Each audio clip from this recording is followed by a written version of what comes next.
League win at Stamford Bridge on Monday. Forest, who are unbeaten in 10 matches in all competitions, take a 1-0 lead into Thursday's game at Villa Park. And Pereira has said that the playmaker has a deep cut and may need a miracle to play, but is hopeful over his chances.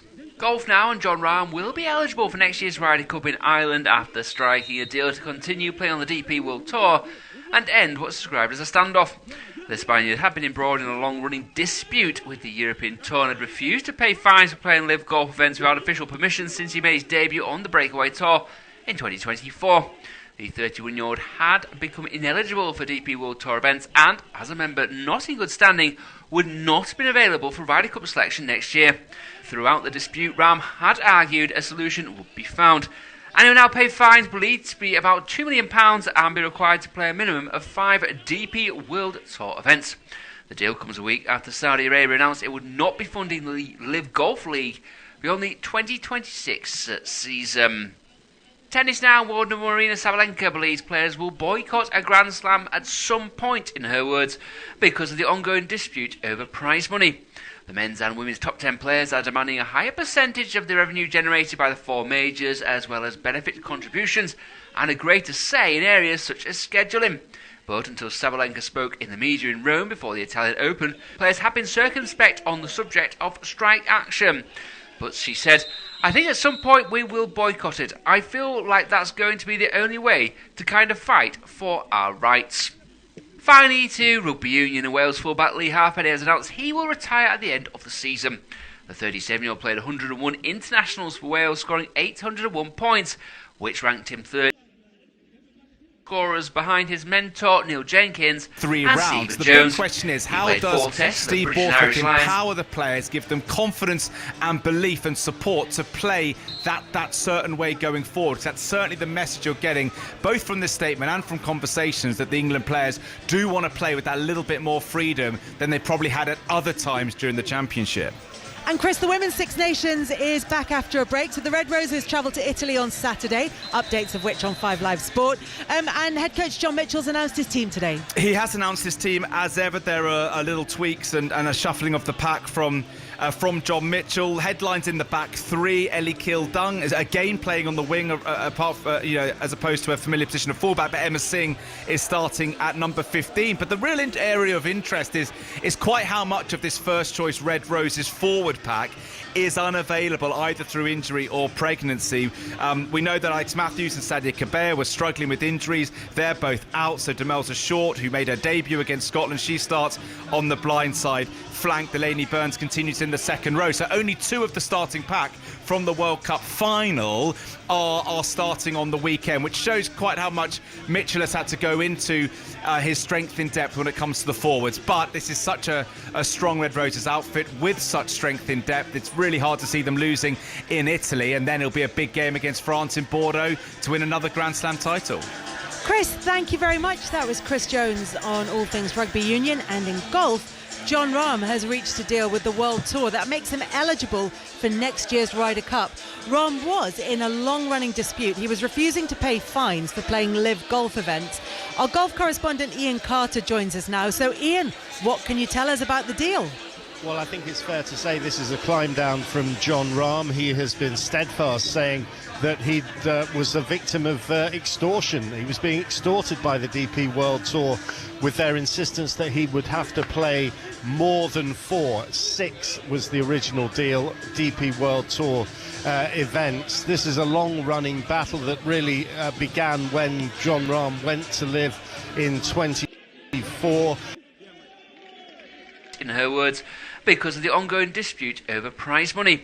The men's and women's top 10 players are demanding a higher percentage of the revenue generated by the 4 majors, as well as benefit contributions and a greater say in areas such as scheduling. But until Sabalenka spoke in the media in Rome before the Italian Open, players have been circumspect on the subject of strike action. But she said, "I think at some point we will boycott it. I feel like that's going to be the only way to kind of fight for our rights." Finally, to rugby union, and Wales fullback Lee Halfpenny has announced he will retire at the end of the season. The 37-year-old played 101 internationals for Wales, scoring 801 points, which ranked him third in the nation's all-time point scorers behind his mentor Neil Jenkins and Stephen Jones. He played 4 tests for the British and Irish Lions and was named man of the series against Australia in 2013. Halfpenny started and finished his career with Cardiff and also played for Toulon, Scarlets, Crusaders and Harlequins, winning the European Champions Cup and Challenge Cup during his career. He joins fellow back three stars Liam Williams and George North, who have also announced their retirements in recent weeks. That's all for now, we'll have more later. These are your latest sports headlines. I'm Jack Ogleby. We start with football, and Phil Foden has reportedly reached an agreement over a new 4-year deal at Manchester City. The 25-year-old's current contract was due to expire next summer, but the fresh terms will keep him at the Etihad until 2030, with the option of another year. Though Foden has struggled to perform in recent months and has not scored since December the 14th, a new deal signals a commitment from both parties to continue working together. Moving on, and Morgan Gibbs-White might need, quote, a miracle to be ready for Nottingham Forest Europa League semi-final second leg against Aston Villa, but head coach Vitor Pereira is hopeful. Gibbs-White and Chelsea goalkeeper Robert Sanchez both had to come off with their heads bandaged after they collided during Forest's 3-1 Premier League win at Stamford Bridge on Monday. Forest, who are unbeaten in 10 matches in all competitions, take a 1-0 lead into Thursday's game at Villa Park. And Pereira has said that the playmaker has a deep cut and may need a miracle to play, but is hopeful over his chances. Golf now, and Jon Rahm will be eligible for next year's Ryder Cup in Ireland after striking a deal to continue playing on the DP World Tour and end what's described as a standoff. The Spaniard had been embroiled in a long-running dispute with the European Tour and had refused to pay fines for playing live golf events without official permission since he made his debut on the Breakaway Tour in 2024. The 31-year-old had become ineligible for DP World Tour events and, as a member not in good standing, would not have been available for Ryder Cup selection next year. Throughout the dispute, Rahm had argued a solution would be found, and he will now pay fines believed to be about £2 million and be required to play a minimum of 5 DP World Tour events. The deal comes a week after Saudi Arabia announced it would not be funding the Live Golf League beyond the 2026 season. Tennis now, world number Marina Sabalenka believes players will boycott a Grand Slam at some point, in her words, because of the ongoing dispute over prize money.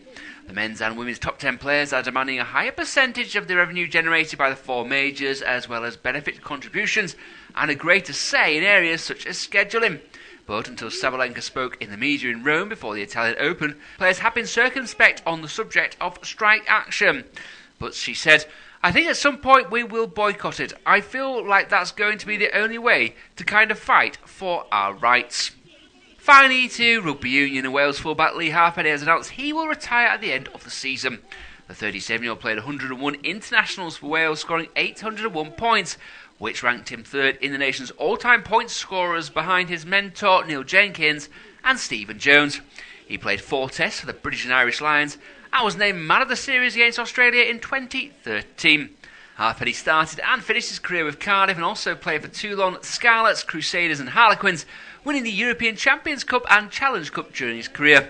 He joins fellow back three stars Liam Williams and George North, who have also announced their retirements in recent weeks. That's all for now, we'll have more later. These are your latest sports headlines. I'm Jack Ogleby. We start with football, and Phil Foden has reportedly reached an agreement over a new 4-year deal at Manchester City. The 25-year-old's current contract was due to expire next summer, but the fresh terms will keep him at the Etihad until 2030, with the option of another year. Though Foden has struggled to perform in recent months and has not scored since December the 14th, a new deal signals a commitment from both parties to continue working together.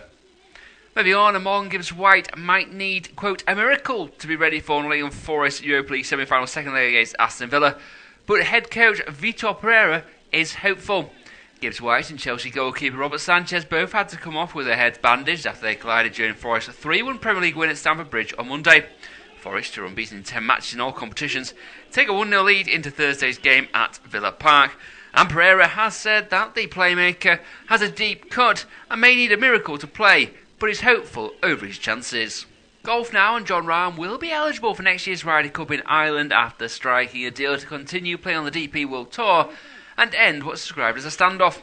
The Spaniard had been embroiled in a long-running dispute with the European Tour and had refused to pay fines for playing live golf events without official permission since he made his debut on the Breakaway Tour in 2024. The 31-year-old had become ineligible for DP World Tour events and, as a member not in good standing, would not have been available for Ryder Cup selection next year. Throughout the dispute, Rahm had argued a solution would be found, And he will now pay fines believed to be about £2 million and be required to play a minimum of 5 DP World Tour events. The deal comes a week after Saudi Arabia announced it would not be funding the Live Golf League beyond the 2026 season. Tennis now, world number Marina Sabalenka believes players will boycott a Grand Slam at some point, in her words, because of the ongoing dispute over prize money. The men's and women's top 10 players are demanding a higher percentage of the revenue generated by the 4 majors, as well as benefit contributions and a greater say in areas such as scheduling. But until Sabalenka spoke in the media in Rome before the Italian Open, players have been circumspect on the subject of strike action. But she said, "I think at some point we will boycott it. I feel like that's going to be the only way to kind of fight for our rights." Finally, to Rugby Union, and Wales fullback Lee Halfpenny has announced he will retire at the end of the season. The 37-year-old played 101 internationals for Wales, scoring 801 points, which ranked him third in the nation's all-time point scorers behind his mentor Neil Jenkins and Stephen Jones. He played 4 tests for the British and Irish Lions and was named man of the series against Australia in 2013. Halfpenny started and finished his career with Cardiff and also played for Toulon, Scarlets, Crusaders and Harlequins, winning the European Champions Cup and Challenge Cup during his career. He joins fellow back 3 stars Liam Williams and George North, who have also announced their retirements in recent weeks. That's all for now, we'll have more later. These are your latest sports headlines. I'm Jacko. We start with football, and Phil Foden has reportedly reached an agreement over a new 4-year deal at Manchester City. The 25-year-old's current contract was due to expire next summer, but the fresh terms will keep him at the Etihad until 2030, with the option of another year. Though Foden has struggled to perform in recent months and has not scored since December the 14th, a new deal signals a commitment from both parties to continue working together. Moving on, and Morgan Gibbs-White might need, quote, a miracle to be ready for Nottingham Forest Europa League semi-final second leg against Aston Villa, but head coach Vitor Pereira is hopeful. Gibbs-White and Chelsea goalkeeper Robert Sanchez both had to come off with their heads bandaged after they collided during Forest's 3-1 Premier League win at Stamford Bridge on Monday. Forest, who are unbeaten in 10 matches in all competitions, take a 1-0 lead into Thursday's game at Villa Park. And Pereira has said that the playmaker has a deep cut and may need a miracle to play, but is hopeful over his chances. Golf now, and Jon Rahm will be eligible for next year's Ryder Cup in Ireland after striking a deal to continue playing on the DP World Tour and end what's described as a standoff. The Spaniard had been embroiled in a long-running dispute with the European Tour and had refused to pay fines for playing live golf events without official permission since he made his debut on the Breakaway Tour in 2024. The 31-year-old had become ineligible for DP World Tour events and, as a member not in good standing, would not have been available for Ryder Cup selection next year. Throughout the dispute, Rahm had argued a solution would be found, and he will now pay fines believed to be about £2 million and be required to play a minimum of 5 DP World Tour events. The deal comes a week after Saudi Arabia announced it would not be funding the Live Golf League beyond the 2026 season. Tennis now, world number Marina Sabalenka believes players will boycott a Grand Slam at some point, in her words, because of the ongoing dispute over prize money. The men's and women's top 10 players are demanding a higher percentage of the revenue generated by the 4 majors, as well as benefit contributions and a greater say in areas such as scheduling.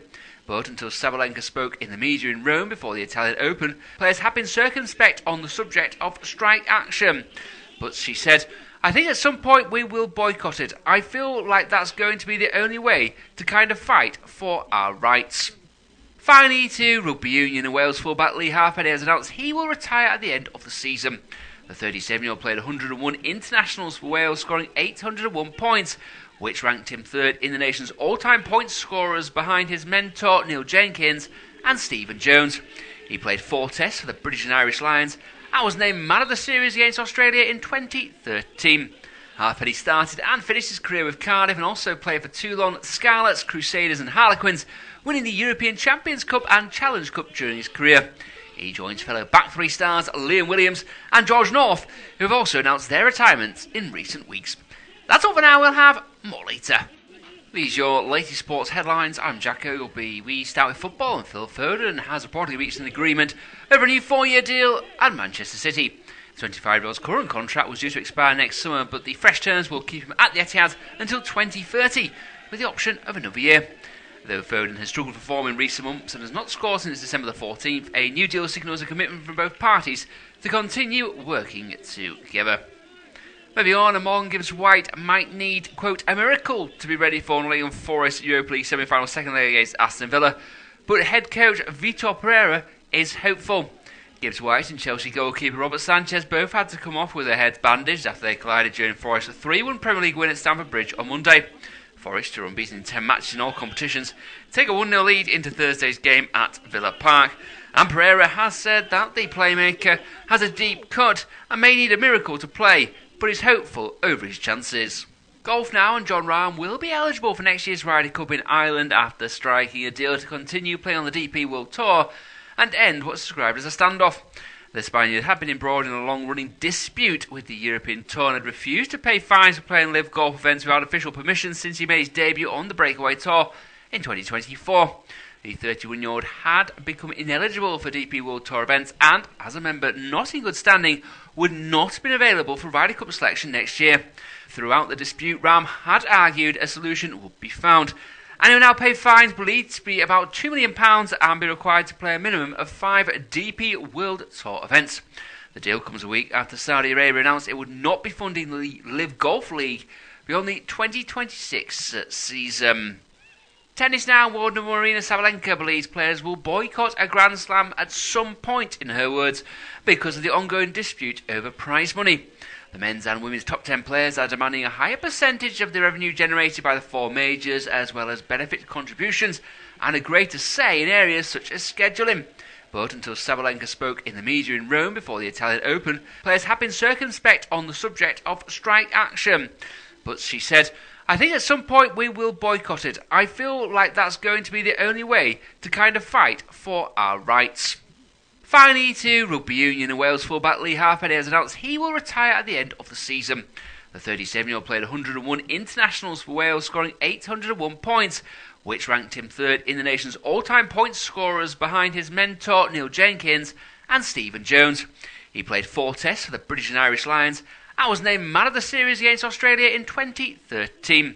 Halfpenny started and finished his career with Cardiff and also played for Toulon, Scarlets, Crusaders and Harlequins, winning the European Champions Cup and Challenge Cup during his career.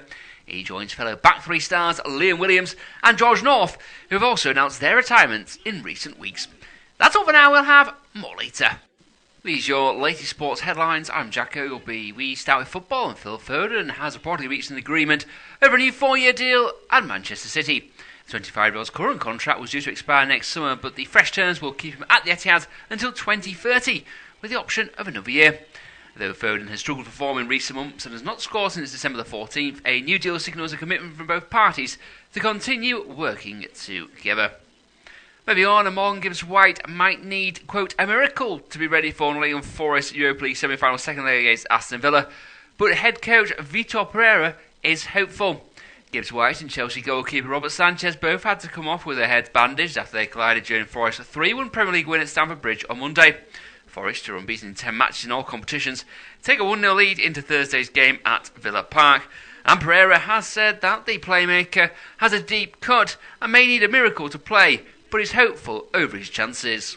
Golf now, and Jon Rahm will be eligible for next year's Ryder Cup in Ireland after striking a deal to continue playing on the DP World Tour and end what's described as a standoff. The Spaniard had been embroiled in a long-running dispute with the European Tour and had refused to pay fines for playing live golf events without official permission since he made his debut on the Breakaway Tour in 2024. The 31-year-old had become ineligible for DP World Tour events and, as a member not in good standing, would not have been available for Ryder Cup selection next year. Throughout the dispute, Rahm had argued a solution would be found, and he will now pay fines believed to be about £2 million and be required to play a minimum of 5 DP World Tour events. The deal comes a week after Saudi Arabia announced it would not be funding the Live Golf League beyond the 2026 season. Tennis now, Warden Marina Sabalenka believes players will boycott a Grand Slam at some point, in her words, because of the ongoing dispute over prize money. The men's and women's top 10 players are demanding a higher percentage of the revenue generated by the 4 majors, as well as benefit contributions and a greater say in areas such as scheduling. But until Sabalenka spoke in the media in Rome before the Italian Open, players have been circumspect on the subject of strike action. But she said, I think at some point we will boycott it. I feel like that's going to be the only way to kind of fight for our rights.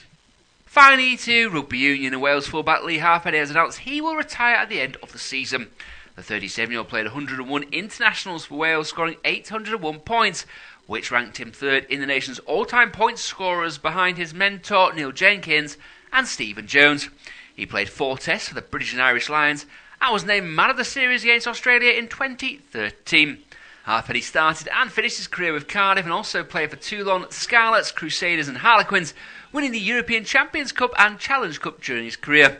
He joins fellow back 3 stars Liam Williams and George North, who have also announced their retirements in recent weeks. That's all for now, we'll have more later. These are your latest sports headlines. I'm Jacko. We start with football, and Phil Foden has reportedly reached an agreement over a new 4-year deal at Manchester City. The 25-year-old's current contract was due to expire next summer, but the fresh terms will keep him at the Etihad until 2030, with the option of another year. Though Foden has struggled for form in recent months and has not scored since December the 14th, a new deal signals a commitment from both parties to continue working together. Moving on, Morgan Gibbs White might need, quote, a miracle to be ready for Nottingham Forest Europa League semi-final second leg against Aston Villa, but head coach Vitor Pereira is hopeful. Gibbs White and Chelsea goalkeeper Robert Sanchez both had to come off with their heads bandaged after they collided during Forest's 3-1 Premier League win at Stamford Bridge on Monday. Forest, who are unbeaten in 10 matches in all competitions, take a 1-0 lead into Thursday's game at Villa Park. And Pereira has said that the playmaker has a deep cut and may need a miracle to play, but is hopeful over his chances. Golf now, and Rahm will be eligible for next year's Ryder Cup in Ireland after striking a deal to continue playing on the DP World Tour and end what's described as a standoff. The Spaniard had been embroiled in a long-running dispute with the European Tour and had refused to pay fines for playing live golf events without official permission since he made his debut on the Breakaway Tour in 2024. The 31-year-old had become ineligible for DP World Tour events and, as a member not in good standing, would not have been available for Ryder Cup selection next year. Throughout the dispute, Rahm had argued a solution would be found, and he will now pay fines believed to be about £2 million and be required to play a minimum of 5 DP World Tour events. The deal comes a week after Saudi Arabia announced it would not be funding the Live Golf League beyond the 2026 season. Tennis now, Warden Marina Sabalenka believes players will boycott a Grand Slam at some point, in her words, because of the ongoing dispute over prize money. The men's and women's top 10 players are demanding a higher percentage of the revenue generated by the 4 majors, as well as benefit contributions and a greater say in areas such as scheduling. But until Sabalenka spoke in the media in Rome before the Italian Open, players have been circumspect on the subject of strike action. But she said, I think at some point we will boycott it. I feel like that's going to be the only way to kind of fight for our rights. Finally, to Rugby Union, and Wales fullback Halfpenny has announced he will retire at the end of the season. The 37-year-old played 101 internationals for Wales, scoring 801 points, which ranked him third in the nation's all-time points scorers behind his mentor Neil Jenkins and Stephen Jones. He played 4 tests for the British and Irish Lions and was named man of the series against Australia in 2013. Halfpenny started and finished his career with Cardiff and also played for Toulon, Scarlets, Crusaders and Harlequins, winning the European Champions Cup and Challenge Cup during his career. He joins fellow back 3 stars Liam Williams and George North, who have also announced their retirements in recent weeks. That's all for now, we'll have more later. These are your latest sports headlines. I'm Jacko. We start with football, and Phil Foden has reportedly reached an agreement over a new 4-year deal at Manchester City. The 25-year-old's current contract was due to expire next summer, but the fresh terms will keep him at the Etihad until 2030, with the option of another year. Though Foden has struggled for form in recent months and has not scored since December the 14th, a new deal signals a commitment from both parties to continue working together. Moving on, Morgan Gibbs White might need, quote, a miracle to be ready for Nottingham Forest Europa League semi-final second leg against Aston Villa, but head coach Vitor Pereira is hopeful. Gibbs White and Chelsea goalkeeper Robert Sanchez both had to come off with their heads bandaged after they collided during Forest's 3-1 Premier League win at Stamford Bridge on Monday. Forest, who are unbeaten in 10 matches in all competitions, take a 1-0 lead into Thursday's game at Villa Park. And Pereira has said that the playmaker has a deep cut and may need a miracle to play, but is hopeful over his chances. Golf now, and Rahm will be eligible for next year's Ryder Cup in Ireland after striking a deal to continue playing on the DP World Tour and end what's described as a standoff. The Spaniard had been embroiled in a long-running dispute with the European Tour and had refused to pay fines for playing live golf events without official permission since he made his debut on the Breakaway Tour in 2024. The 31-year-old had become ineligible for DP World Tour events and, as a member not in good standing, would not have been available for Ryder Cup selection next year. Throughout the dispute, Rahm had argued a solution would be found, and he will now pay fines believed to be about £2 million and be required to play a minimum of 5 DP World Tour events. The deal comes a week after Saudi Arabia announced it would not be funding the Live Golf League beyond the 2026 season. Tennis now, world number Marina Sabalenka believes players will boycott a Grand Slam at some point, in her words, because of the ongoing dispute over prize money. The men's and women's top 10 players are demanding a higher percentage of the revenue generated by the 4 majors, as well as benefit contributions and a greater say in areas such as scheduling. But until Sabalenka spoke in the media in Rome before the Italian Open, players have been circumspect on the subject of strike action. But she said, "I think at some point we will boycott it. I feel like that's going to be the only way to kind of fight for our rights." Finally, to rugby union, and Wales fullback Lee Halfpenny has announced he will retire at the end of the season. The 37-year-old played 101 internationals for Wales, scoring 801 points, which ranked him third in the nation's all-time point scorers behind his mentor Neil Jenkins and Stephen Jones. He played 4 tests for the British and Irish Lions and was named man of the series against Australia in 2013. Halfpenny started and finished his career with Cardiff and also played for Toulon, Scarlets, Crusaders and Harlequins, winning the European Champions Cup and Challenge Cup during his career. He joins fellow back 3 stars Liam Williams and George North, who also announced the dream of winning the European Cup for the first time will go on to Budapest.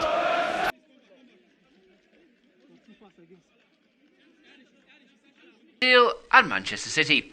25-year-old's current contract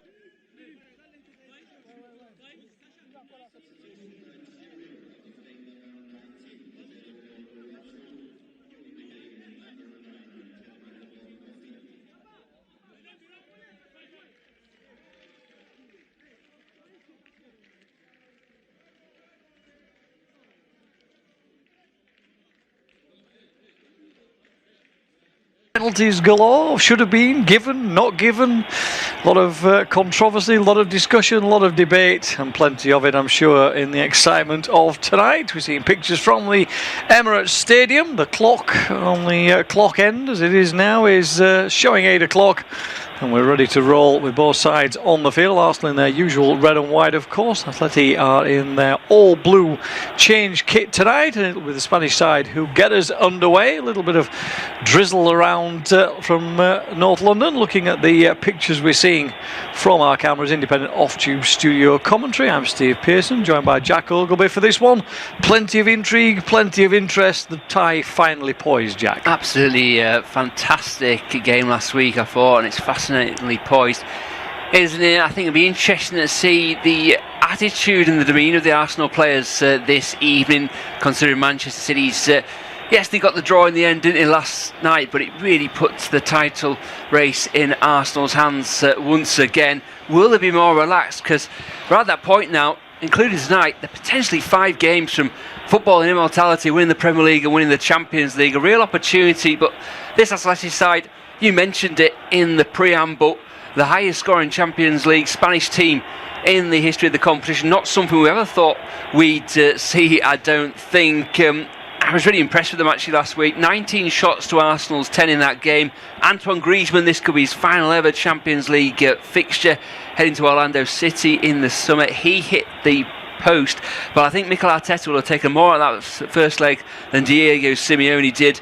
Their record on the road isn't as good as it is at home, is it, Atletico? They lost the Copa del Rey final. They've been all in on the cup competitions this season. It's a huge night for them, potentially the last big night for several of their big players. I mentioned Griezmann. Koke, the captain's committed the first foul of the game. No surprise there. A bit of a clip on Bukayo Saka's feet. Interesting Arsenal team news, but I think this is their night to go and take it. Absolutely. If you got Koke down on your first foul sweepstake, you were quids in really there. Lewis Skelly, another candidate in midfield for that one as the evening wears on, I'm sure. And Arsenal in possession inside the Atleti half. Ball worked over onto his right hand side. Saliba will play it out to Saka. White goes on the underlapping run. But Saka not going to play it into him just for the moment. He'll turn back inside. Saliba goes all the way across, and Rice again drops in between his central defenders to quarterback from nearly the halfway line. He's arm waving at the moment, directing traffic, but nobody really moving him around as Athletic press up quickly, but only as far as the halfway line. Not willing to release any runners so far. Defensive line is always ridiculously high from this Diego Simeone side. There's about 15 yards for Arsenal to work in from the halfway line to where the defensive line currently sits. And it's Arsenal in possession. And Jack, it will have to be a patient night for the Gunners, you expect. Yeah, and we see Miles Lewis Skelly on the ball now. Maybe that's why he's got the nod ahead of Zubimendi. I know Zubimendi fatigue's really caught with him since Christmas, but he's more inclined to play it forward straight away, whereas Lewis Skelly will happily put his foot on the ball, have a look around, roll it around a bit, recycle. We've seen him and Declan Rice exchange passes on a few occasions. Lewis Skelly a more attacking option as well, so maybe he and Rice happier to get forward, and rather than a 4-1-2-3, if you like, it's more of a 4-2-3-1, because maybe Mikel Arteta doesn't think they need that player sitting deep. Yeah, absolutely. As Arsenal with a poor header forward from Trossard, as we see the first images of UEFA's Professor of the Dark Arts, Diego Simeone, patrolling the sideline, of course. A magnificent record with this Athletic side over the years, and a worthy adversary for Mikel Arteta. As the ball is out of play again for another Athletic throw-in. It's thrown short to Koke, who lofts it downfield up towards the halfway line. It's easily headed away. Griezmann, though, wins it back. It only drops for White. First time ball forward from him, was looking to Trossard, but it's gone behind him, although he battles well, picks up possession again wide on that left-hand side. Griezmann comes back to make the challenge, and the ball is out of play over on that far side. Mark Pobiel in with the challenge over there. Lost possession and keep it under control. Atletico having made the changes at the weekend, and 10 of the side who played at the weekend are now not in the starting lineup. Therefore, you see the level of those changes, and Arsenal, perhaps surprisingly, keeping the same 11 that started the victory over Fulham. It was a particularly strong first half, of course, from the Gunners in that game. 5 minutes gone just about as Arsenal have possession, still stand at 0-0, therefore 1-1 on aggregate. Forward comes Gabriel before he meets the blue wall in front of him. He'll work it out on this right-hand side to Saliba. Simeone the nearest marking him at the moment in terms of Atleti on the sideline, but that's Diego, not his son, as the ball is all the way back to Raya. And a comfortable start for Arsenal, dominating possession, although no cutting edge just at this early stage, Jack. Yeah, and it's worth pointing out, I think, that out of possession, Atletico Madrid are basically 5-4-1 with Griezmann on the right midfield and Giuliano Simeone dropping in as a right sided full-back. Mark Pubil is the right back normally, but has played a lot at centre-half this season. Simeone went off at half-time last week, but has recovered, I think we expect him to do. But his, scuttling presence on the right-hand side is going to be quite interesting, because he'll also be charged with leading the press, but leading the counter-attack as well. Yeah, it's a difficult challenge, isn't it, down that right. As he drops in almost into a right-back spot, with Arsenal pushing even further back, as Jack says. They will condense in as Arsenal have possession with Lewis Skelly away from the centre circle inside the Atleti half, as Griezmann tries to break away, and he's fouling Eze. Referee has a quiet word with Griezmann for kicking the ball away rather than for anything else. Our referee is Daniel Siebert, the experienced German official, excellent Bundesliga referee. He has German officials with him both on the sideline and in the VAR this evening. And free kick then to Arsenal, wide on that left-hand side, round about level with the edge of the centre circle inside the Atleti half, as the discussion continues between Griezmann and the referee. But Arsenal have taken the free kick short out towards Trossard on that left-hand side, drops it back into Rice. First time cross from him, right-footed is too high, straight into the hands of Oblak, as Calafiori and others end up flat on their backs inside the penalty area. Referee sees nothing wrong and play continues with Koke in possession. Rolls one over onto that right hand side. Atleti will take their time here.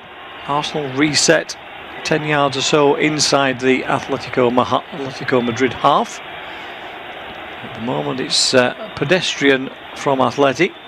No pace to any of the breaks. They're looking to play anything forward quickly when they can. And Oblak plays one downfield. Griezmann lifts the ball over the top to Simeone's. An isolated figure on that right-hand side. Waits for support to come. Shot comes in the end. It's deflected wide. Alvarez finds a little bit of space. Just cannot get the strike on goal. I think he's gone straight behind for a goal kick though, Jack. Yeah, and just like that, Atletico Madrid on the counter-attack. Nice ball by Griezmann over the right-hand side. Good determined play by Simeone down the line towards Julian Alvarez, who was never going to play last Saturday against Valencia. We've seen that Llorente Calafiori incident. It was not too much in it according to the officials, but it was needless by Llorente. He's marking, well, no one really. He's not looking at the ball. He's not playing the ball. He's playing the man. Something to keep an eye on, I think, from set pieces. But Alvarez's effort, there was question marks over his participation. I saw in Mark it was the translators surrounded by cotton wool, which I think we've got something similar in English, haven't we? But he was always going to play, I think. Looked sharp there, but couldn't get his shot on target. Yeah, there are a number of players who spent the weekend wrapped in cotton wool from an Atletico Madrid point of view. They didn't play in that game. Rice has possession then for Arsenal again on the halfway line. Press is a little higher this time from Atleti as Lookman comes forward now. Puts Saliba under a little bit of pressure. He has to go all the way back to Rea on the edge of the penalty area. Thinks about a short one, but then lifts one out towards Ben White on this right-hand side. Has been given a little bit of space, chests it down, finds Saka into Eze. Throws down quickly, but he gets it away for Calafiori, who will try a shot from distance, to which Trossard looks at him in a quizzical manner and puts both his arms out and says, why didn't you just pass it to me, because I was clear on the left-hand side. But the Italian defender saw a little bit of headlines and went for it, but missed by a mile, Jack. Yeah, I think he was relying very much on the surprise factor there. You can see him line himself up. We were both taken aback by that effort. So was Trossard. Good play by Ben White. You think it's a big night for him. Potential World Cup place on the line. Jurrien Timber's been such an important player for Arsenal, and maybe that little drop-off in form has coincided a bit with his injury. He's a great bustling presence down the right hand side. White's a different player, has to play it his way, but he's made a decent start to the game.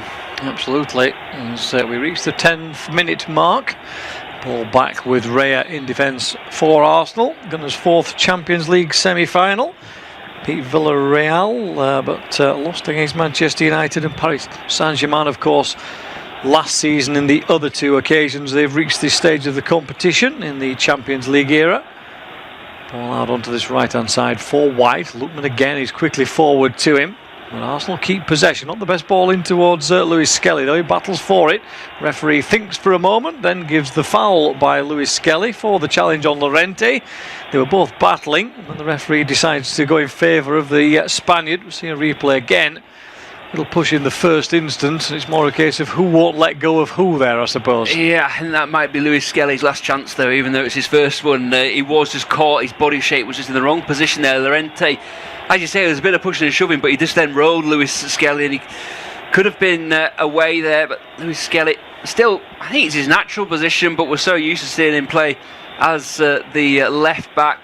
And Llorente and Koke are going to be all over him, you think, this evening, literally. And that's his first chance. Free kick, maybe too far out for Alvarez to try his luck, but he's almost looking towards the bench for them to give him the say-so to go for it. Yeah, Luis Skelly will get 3 shadows tonight, 1 from the floodlights and 2 from the players, as the ball is forward for Atletico from a short free kick. Griezmann tries to put it into the area, gets too much on it though. It's cleared away as far as Llorente, who will play it over on that right hand side. Plenty of blue shirts still forward here for the Spanish side. Julian Alvarez drops in towards Griezmann, pulls it back across. Rea is there, chance in front of goal, but it's blocked away, spins behind off the Atleti man and behind for a goal kick rather than a corner. But again, for a second time down that right hand side, a little bit of space opens up for Atletico Madrid and they almost profit. Yeah, great movement by Alvarez and Griezmann. The chopping and changing their positions quite well. Griezmann down the right hand side feeds it in, well done by Raya originally, and Simeone, the last touch, yeah, I think it does just about come off him, but only inches wide over the upright. Lunging challenge by Declan Rice there. I thought there David Raya wanted to get on with it straight away, and whoever didn't let him do it made the right decision there. It's a night for calm, this, for Arsenal. And that was just a moment of panic at the back there, but they've given themselves that time to work their way out of it. Eventually the ball back to Rice, and Raya can go along again. Yeah, they'll start off again from the back. The press is a little higher this time from Athletic. Koke comes out of midfield and puts a little bit of pressure on those Arsenal defenders, but the Gunners get it away up towards the halfway line. White tries to thread it through to Gyökeres, can't find him this time, and Lookman picks up possession, and eventually it's worked out on this left-hand side. Ruggieri will go backwards, and Hanko is there behind him to tidy things up for Atletico Madrid. He said 35 Champions League goals compared to Arsenal's 28. They're most in a single European Cup or Champions League campaign for the Spanish side. Alvarez again drops in really deep into midfield. So does Griezmann, leaves others further forward. Finds Llorente. The little chip ball down the line is too heavy this time though. Pubil has no chance of getting on the end of that one, and it dribbles away for a throw into Arsenal midway inside the Gunners' half on their left-hand side. Fiore, who nominally is playing left back, but has so far popped up at centre forward, central midfield. Is he playing the Cucurella role here, where he just wanders away wherever he wants to go, really? Yeah. Well, certainly yesterday for Cucurella again. Absolutely. I'm not saying that always as a compliment. Not be watching that tape, but he's the one who's been in and out the side. I think he is a bit more of a roamer than maybe Piero Hincapié, who's a centre-half playing left-back. Calafiore, I think in an ideal world, will be playing centre-half, but can move around the field, has played in midfield during his younger career at Bologna. It is a decent start to the game. Maybe that is where they can find the extra man with Giuliano Simeone almost programmed to go back and be an extra defender when needed be for Atletico Madrid. Yeah, trying to push things around, look for something a little different, find something that unlocks the door of this usually solid Atleti defence. Ball back all the way to Raya again. How many times have we said that in the first 14 minutes of this game?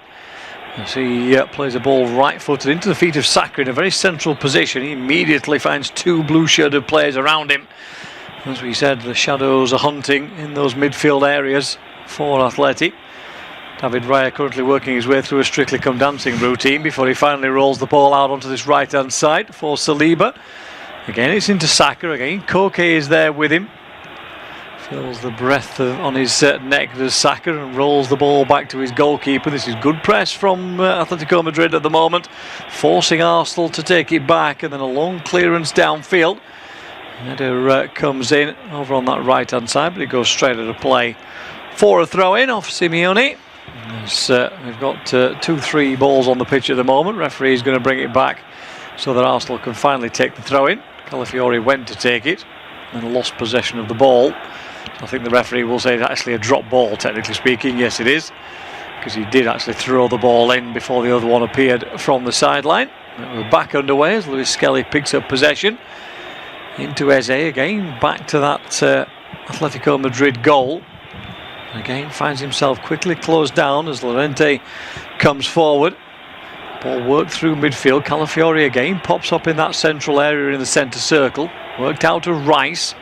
He in turn finds Saka, who's closed down quickly. His pass goes astray and Koke has it. He's challenged by White. That will be a free kick though, and it will be Atletico Madrid to have a little bit of a breather in midfield. And at the moment, Atletico looking comfortable defensively. They are looking very comfortable. You mentioned that goal scoring start. They have conceded though 27 in this season's Champions League. 4 of them were at the Emirates back in the league phase, although that wasn't the game the scoreline suggested, was it? And it was 4 goals in 13 minutes in the second half. Victor Gyökeres hardly got involved, but he's done well there, really.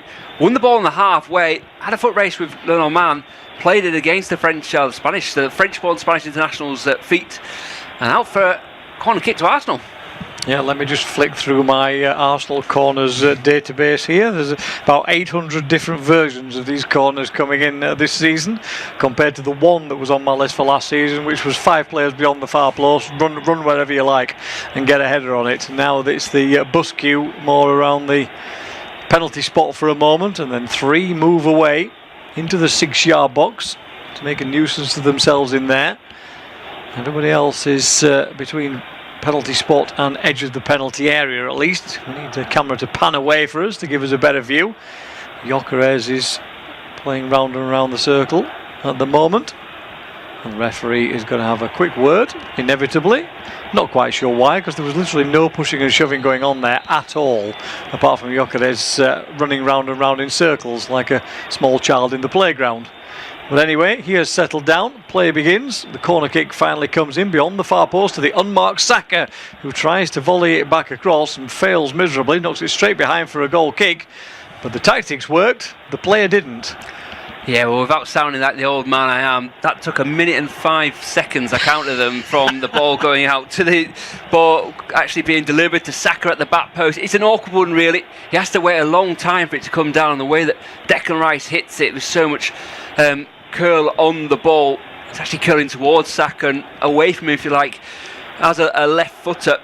And at hip height, in the end, that was the one actually you want Gabriel on the end of it to try and header it rather than Saka shoot first time with the instep.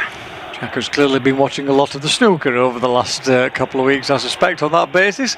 1 minute 5, perfectly acceptable for Sean Murphy, but not quite for Arsenal. It's one of the we were talking about different rules and things like that in the build-up to this game.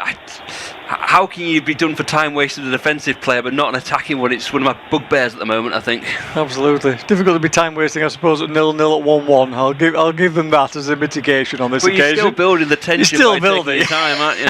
Absolutely. You can use which positions I may have played in as a footballer. Absolutely, as an ex-goalkeeper, yeah, you're preaching to the converted there in terms of attackers getting the benefit of the doubt far too often. Ball is worked out on the left-hand side then. Back come Arsenal in possession, midway inside the Atletico Madrid half. Working their way from left to right is Trossard, but no real pace in his attack at the moment, so Madrid will just sit in at least for this minute. Lovely ball round the back though for Saka. Finds space across the 6-yard box. It's half cleared by Griezmann, back helping his defence. Comes back to Luis Skelly. He can't get a shot in. Gabriel might from distance rattles one in. Whistles across the face of goal. I don't think Oblak got a touch on it. It was going wide anyway, but the opportunity opened up. Lovely ball by White to find Saka. Sucked in the defender and off the winger went. Yeah, they call it the pauser in Spanish, that, don't they? He just paused, he stopped, everyone was moving, and then he played the ball when he wanted. So it was great timing, great weighting of the pass towards Saka. Decent ball in as well by Saka. Frantic defending, I have to say, by Atletico Madrid. It was Griezmann back there, as you said, Steve. Half getting the ball away to Gabriel on the edge of the area. His shot with his left foot's always going away. Oblak picks his left hand up to avoid making contact, but it's been real end-to-end stuff, this. It just seems that every 5 minutes one side gets on top. It started with Arsenal, then it was Atletico Madrid, and it's Arsenal back on top, but it's Koke coming forward. Absolutely, the chess match continues between these two sides, at least for the moment, as White clears a ball downfield. We are getting some moments of excitement though. It's not all just moving the pawns around at the moment. There's a little bit of action from the key figures that we've seen. Saka, Griezmann just finding a little bit of space. Llorente through the middle, Simeone as well, Declan Rice, Calafiori, all finding little pockets of space to try and create a little something so far, but still nothing on the score sheet after 20 minutes as forward come Atletico, as Ruggieri's ball is blocked away, spins away on that right hand side, straight back to the Spanish side. Llorente drops onto the halfway line. He'll get it back now, but that means that Atletico are on their way back towards the defenders, and so they are forced. Gyökeres is the only man closing down though for the moment, so it's an easy escape at least to begin with for Hanko. He's eventually worked up towards the halfway line. Alvarez's challenge, but fouled, says the referee. Declan Rice was his shadow on that occasion, and the ball will be dropped on the halfway line for that free kick. Not too much complaint from Declan Rice. He had a little hook around the back of the ankle from Alvarez, but there wasn't a great deal of contact, it's got to be said. Play back underway, short free kick taken by Atletico, and therefore the ball worked all the way from left to right. They try and get a few players forward here and find space as Arsenal drop in a little deeper.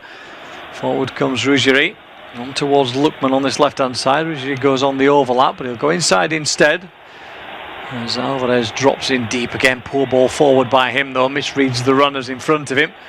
It's tidied up by Arsenal, cleared away by Raya up towards the halfway line. Gyökeres will chase it down, he'll get there first, holds off the defender, back heels into the path of Eze, Over on to Gyökeres again on this right-hand side. 4 Arsenal players forward against 4 defenders for a moment, but now other reinforcements come as Gyökeres and Saka get in a tangle with each other, and then there's a foul by Gyökeres. Koke shows his experience, gets body in between man and ball, takes the contact, takes the free kick, but the momentum of that attack just disappeared. Gyökeres did the right thing, but then it just stopped. Yeah, well, the problem was they were quite deep, Arsenal, from the starting position of barring Eze and Gyökeres, and then this kind of ran out of options. It's very, very narrow.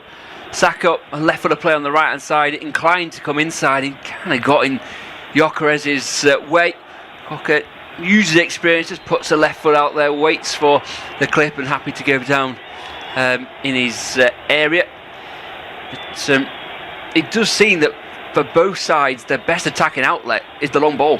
It is, and so it proves here as Oblak gets away with a long clearance that didn't look right for Lugman, but it did find the winger, although he then stumbles over the ball and miscontrols, and it runs behind eventually for a goal kick to Arsenal. But he just have a little bit of space away from Ben White, created a bit of something out of nothing there. Ademola Lookman, this Atletico Madrid side, shorn of Alexander Sorloth in the starting 11. He's on the bench this evening, so may play a part as the evening goes on. Ødegaard back on the bench as well, along with Havertz for Arsenal. Zubimendi is already mentioned by Jack, not in the starting lineup, but available off the bench, along with Madueke and plenty of others as well. The ball is back inside the Atletico Madrid half. 23 minutes gone then. Arsenal 0, Atletico Madrid 0.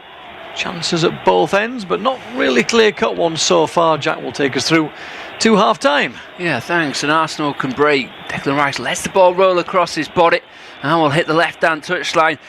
Griezmann dives in and misses his tackle. Into the 18-yard box, Rice comes. Ball back towards the penalty spot. Llorente retreating. Manages to get it away, but again, it's just a sweeping attack. Griezmann diving in there. There's long legs from Declan Rice. Just hurdles the challenge. Looks back, all the body's heading towards the penalty spot. Good tracking back by Llorente. And well, Declan Rice will take the corner kick again. Second one for Arsenal of the game. Forgot to take my timing mark there, but I imagine we'll have a build up. Rice is looking for the ball. The usual pushing and shoving. Calafiore and Gabriel on the penalty spot. White and Saliba almost on the goal line. Jan Oblak near post where he wants to be. Backing back, it's short. Eze back to Rice. Saka 35 yards out, we'll give it back to Rice. Wide on the left hand side. Eze now will stand up. Griezmann, roll it into Lewis Skelly. Gets past his man, gets to the byline, finds a really good ball across the face of the goal. Just needed a touch. No one gambled for Arsenal. They're still in the attack though. Saliba into Calafiore, back to Saliba on the right angle of the area. Too strong for everyone though, and out for a throw. Atletico ball level with the penalty spot on the right hand side as they go forward. But it was really good play by Lewis Skelly there. Just used his body to roll Alvarez. Got to the byline. Can't do much more than that really. Needs someone to be diving into the back post. I think if you've got a wider angle, we might see a few of the Arsenal players almost seeing the play unfold in front of them and no one quite making that run. Yeah, the problem was the man on the far post was Gabriel, and he was the furthest across, and therefore didn't quite have that attacking instinct to make that run towards the far post and be there for the tap-in inside the 6-yard box. He stood away expecting something else to happen, I think, in front of him, and it didn't happen. But as you say, superb work from Lewis Skelly. If there's one criticism, he's not really looking for a man, he just puts the ball into a percentage area, but that's being harsh because he has done well to get himself into that area. He realised that he was up against Julian Alvarez, who got himself in a real tangle defensively. Good work from Lewis Skelly. There's got to be a bit of confidence building. He's a big gamble in midfield.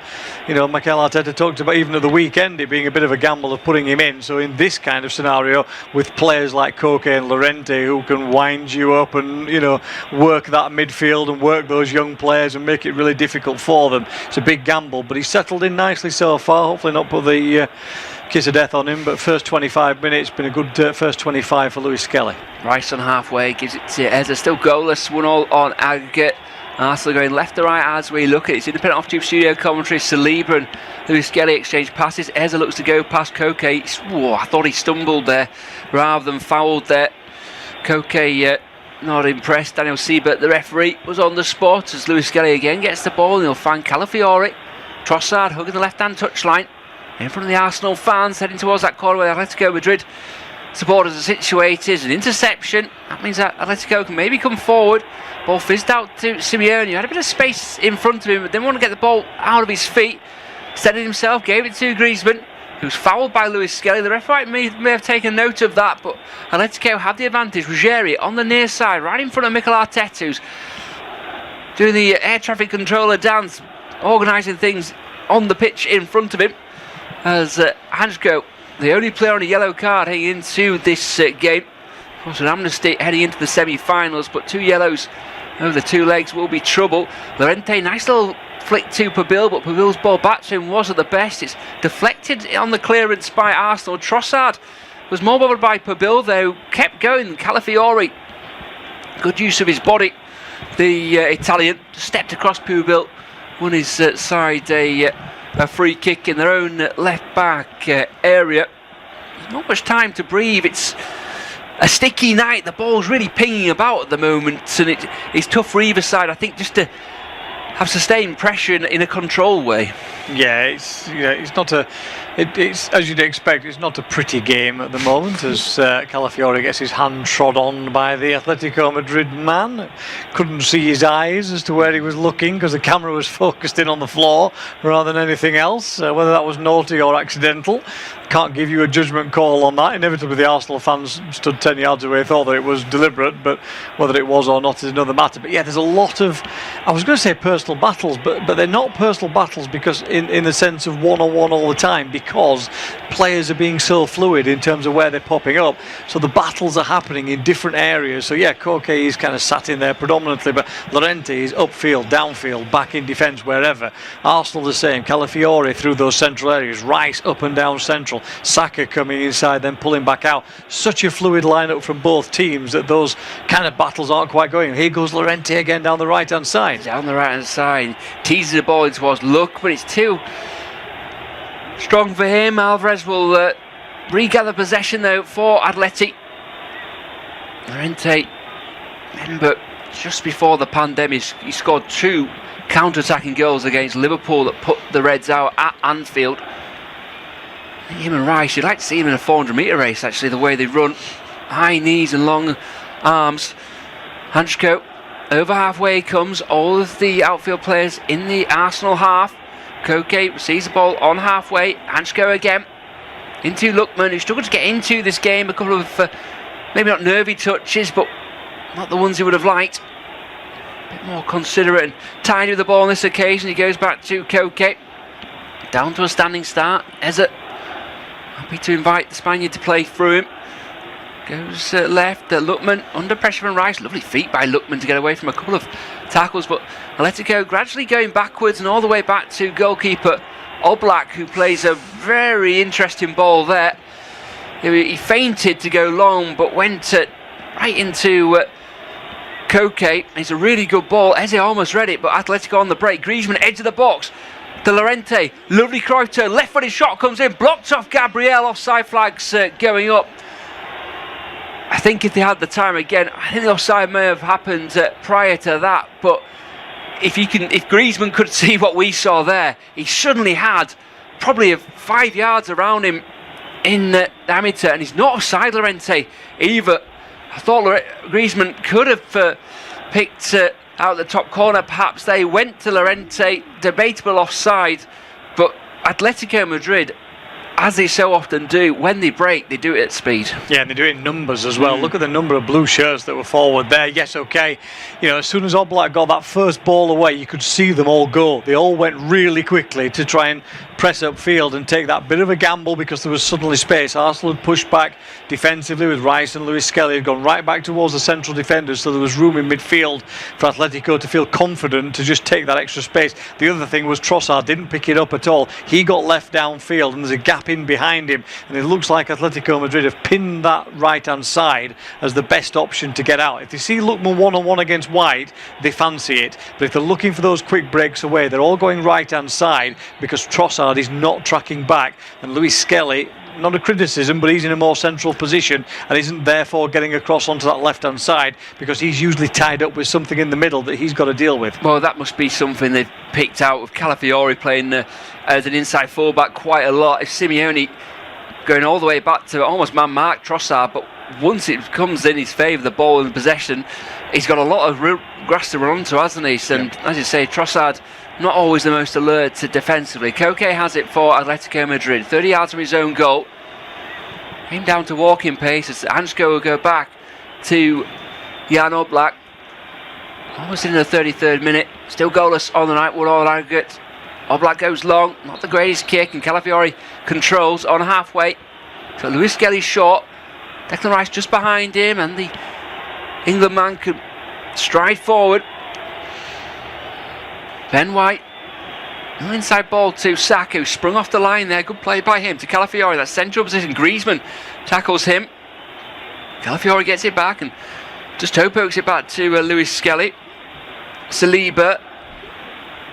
Lewis Skelly, the deepest of the Arsenal outfield players, as he works it wide to Gabriel. Trossard now, 1-on-1 with Simeone. Back to Gabriel. All of the Atletico players within about 25 yards of their own goal at the moment. Everyone behind the ball. Saliba opens his body and finds White. He'll get out of his feet, shaped across, cuts back in, left-footed ball. It's deep towards Calafiori. Simeone's there. It came off his chest. Trossard was covered in behind. Back to Calafiori. Back to Gabriel. Deflected cross. Comfortable for the goalkeeper, albeit he did take a second go at it. And he goes long, straight away up towards halfway. That's where Griezmann is. A wonderful touch by the Frenchman. Kills it stone dead, and a switch of play towards Alvarez. Well played by Saliba. Just got shades of a game at the weekend. Hibs against Celtic, and Hibs were defending with the width for their 18-yard box and happy to get bodies behind the ball. Just the questions now being asked of Arsenal are getting so far.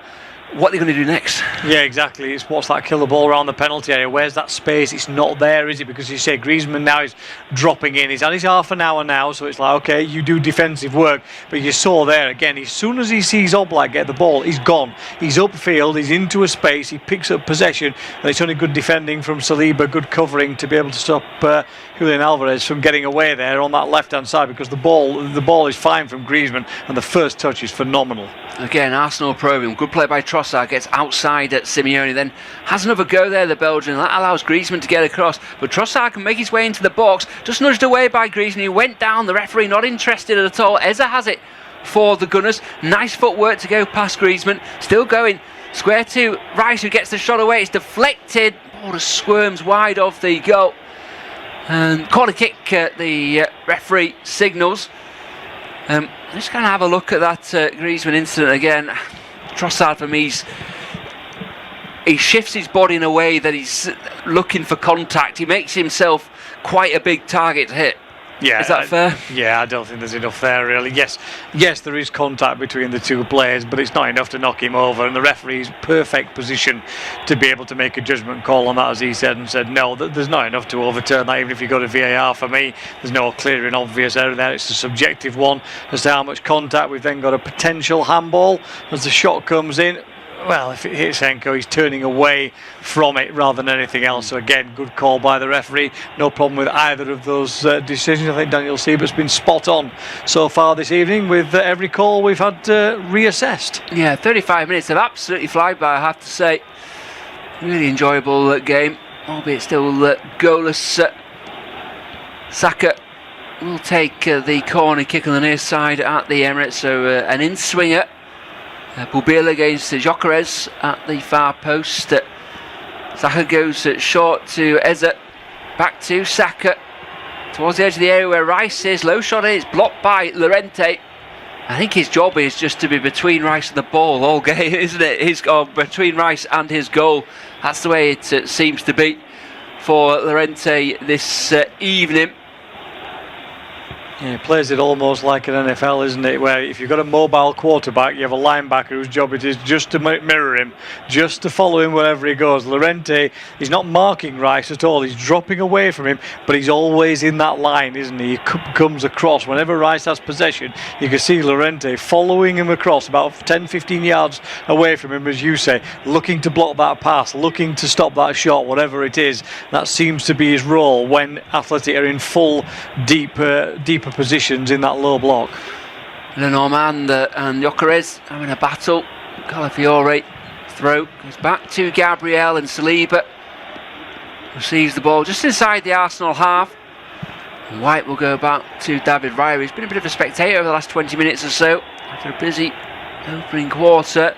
Long ball by him. Ruggieri wins it ahead of Saka, but nods it down only to White, who's having a fine game at right back. Eza brings it forward.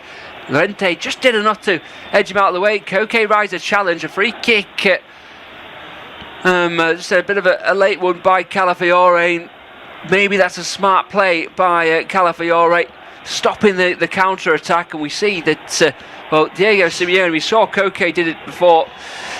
It's just a suggestion to the ref that there should be maybe a bit more than that, because Atletico are away. It's a bad challenge actually when you see it by Calafiore. It's so blatant that it's the foul.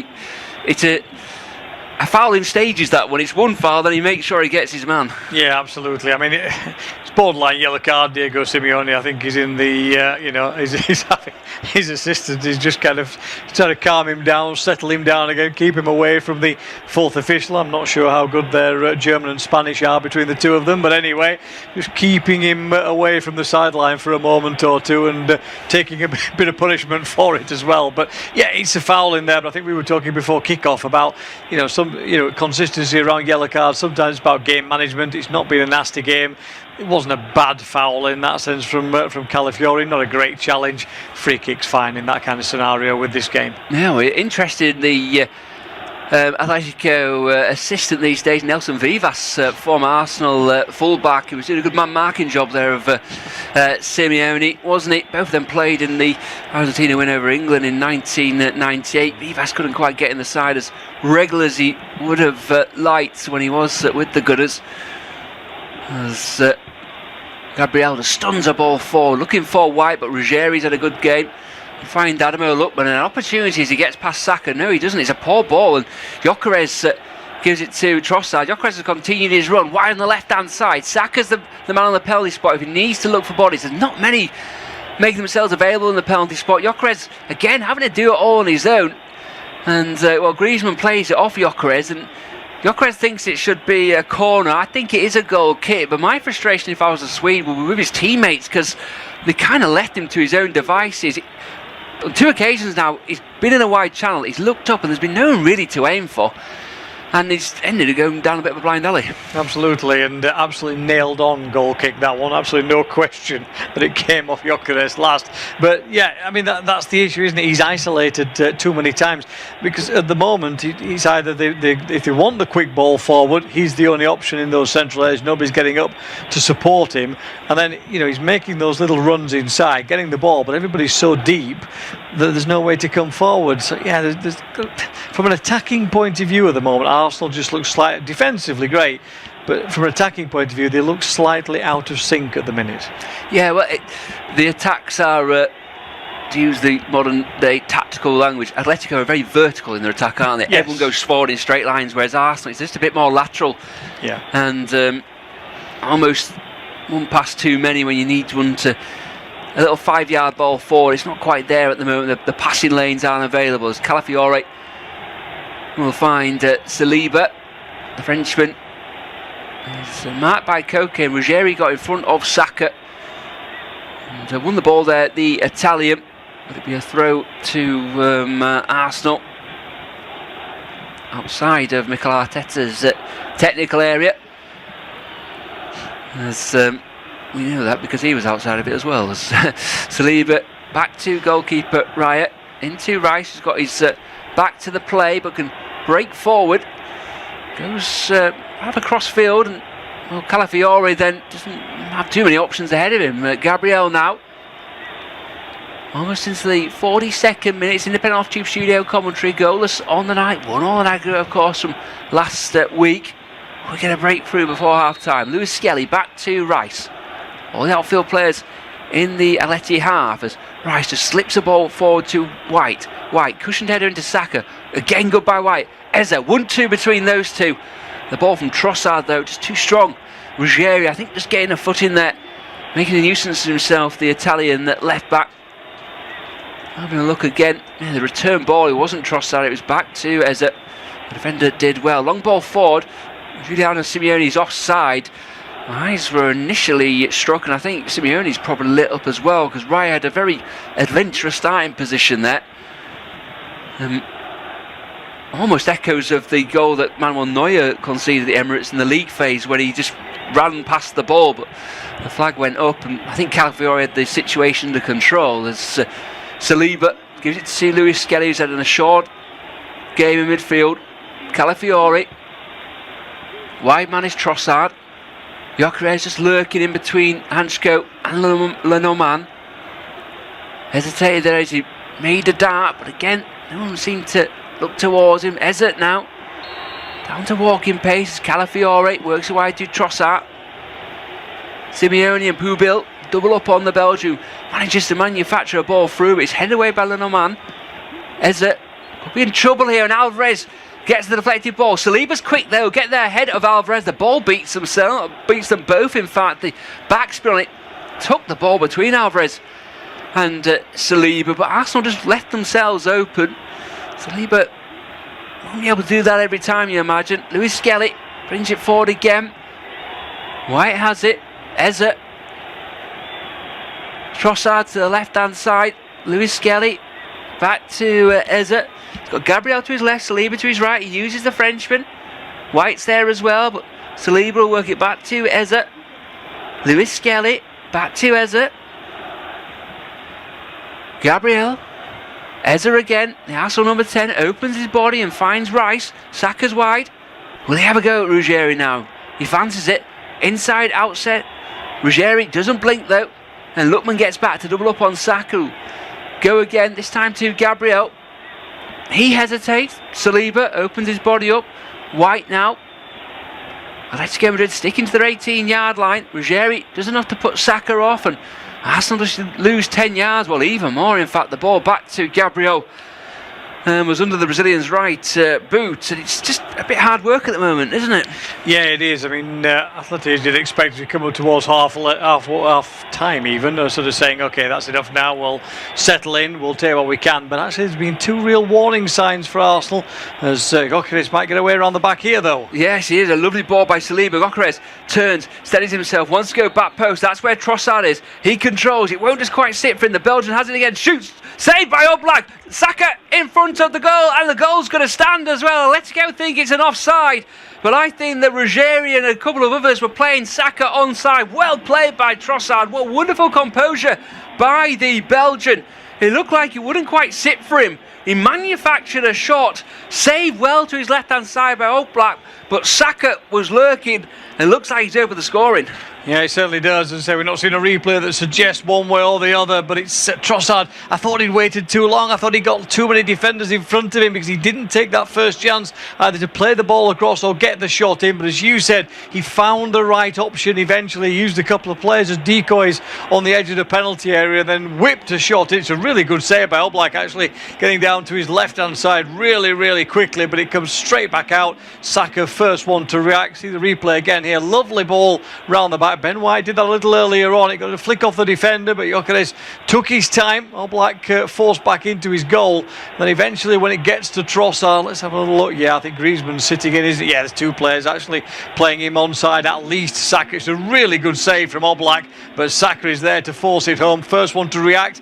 Disappointing from Simeone's point of view. You know, you've got two defenders at the far post, neither of them concentrating on the ball, both too busy concentrating on the man. Excellent strike, good save, and a good finish from Saka. Real poacher in the box. Yes, excellent anticipation by Saka. Ruggieri, I thought he'd read it, but he actually played him onside. You mentioned Griezmann at the near post as well. Another villain from an Atletico point of view. Fabulous save by Oblak. Well converted though by Saka.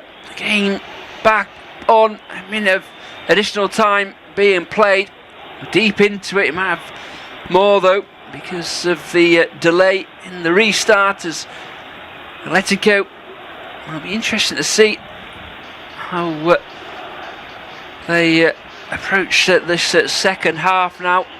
Alex Sorloth fit on the bench this evening, didn't come on last week, but the news is good for them, so that's another angle for them to attack. But at the moment, is Arsenal heading into their second Champions League final and first since 2006. Referee Daniel Siebert's seen enough of an entertaining first half. The majority of the players walk off. Griezmann straight down the tunnel. Saka the hero so far for Arsenal. At the break, Arsenal 1, Atletico 0.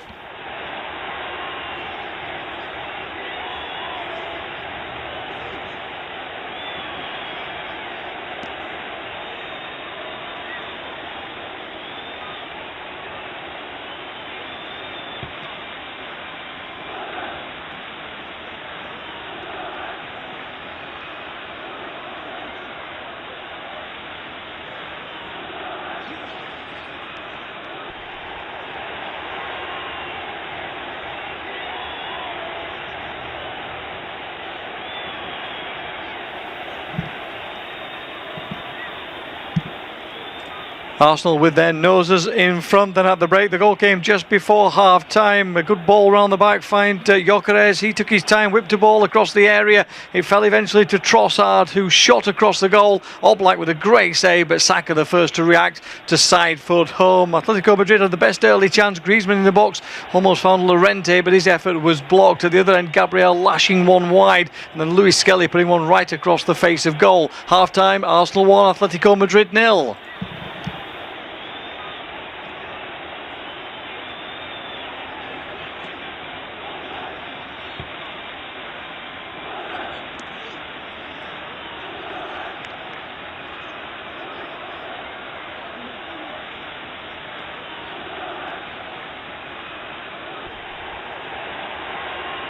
Arsenal with their noses in front, and at the break the goal came just before half time. A good ball round the back, find Gyökeres. He took his time, whipped a ball across the area. It fell eventually to Trossard, who shot across the goal. Oblak with a great save, but Saka the first to react to side foot home. Atletico Madrid had the best early chance. Griezmann in the box almost found Llorente, but his effort was blocked. At the other end, Gabriel lashing one wide, and then Luis Skelly putting one right across the face of goal. Half time, Arsenal 1, Atletico Madrid 0.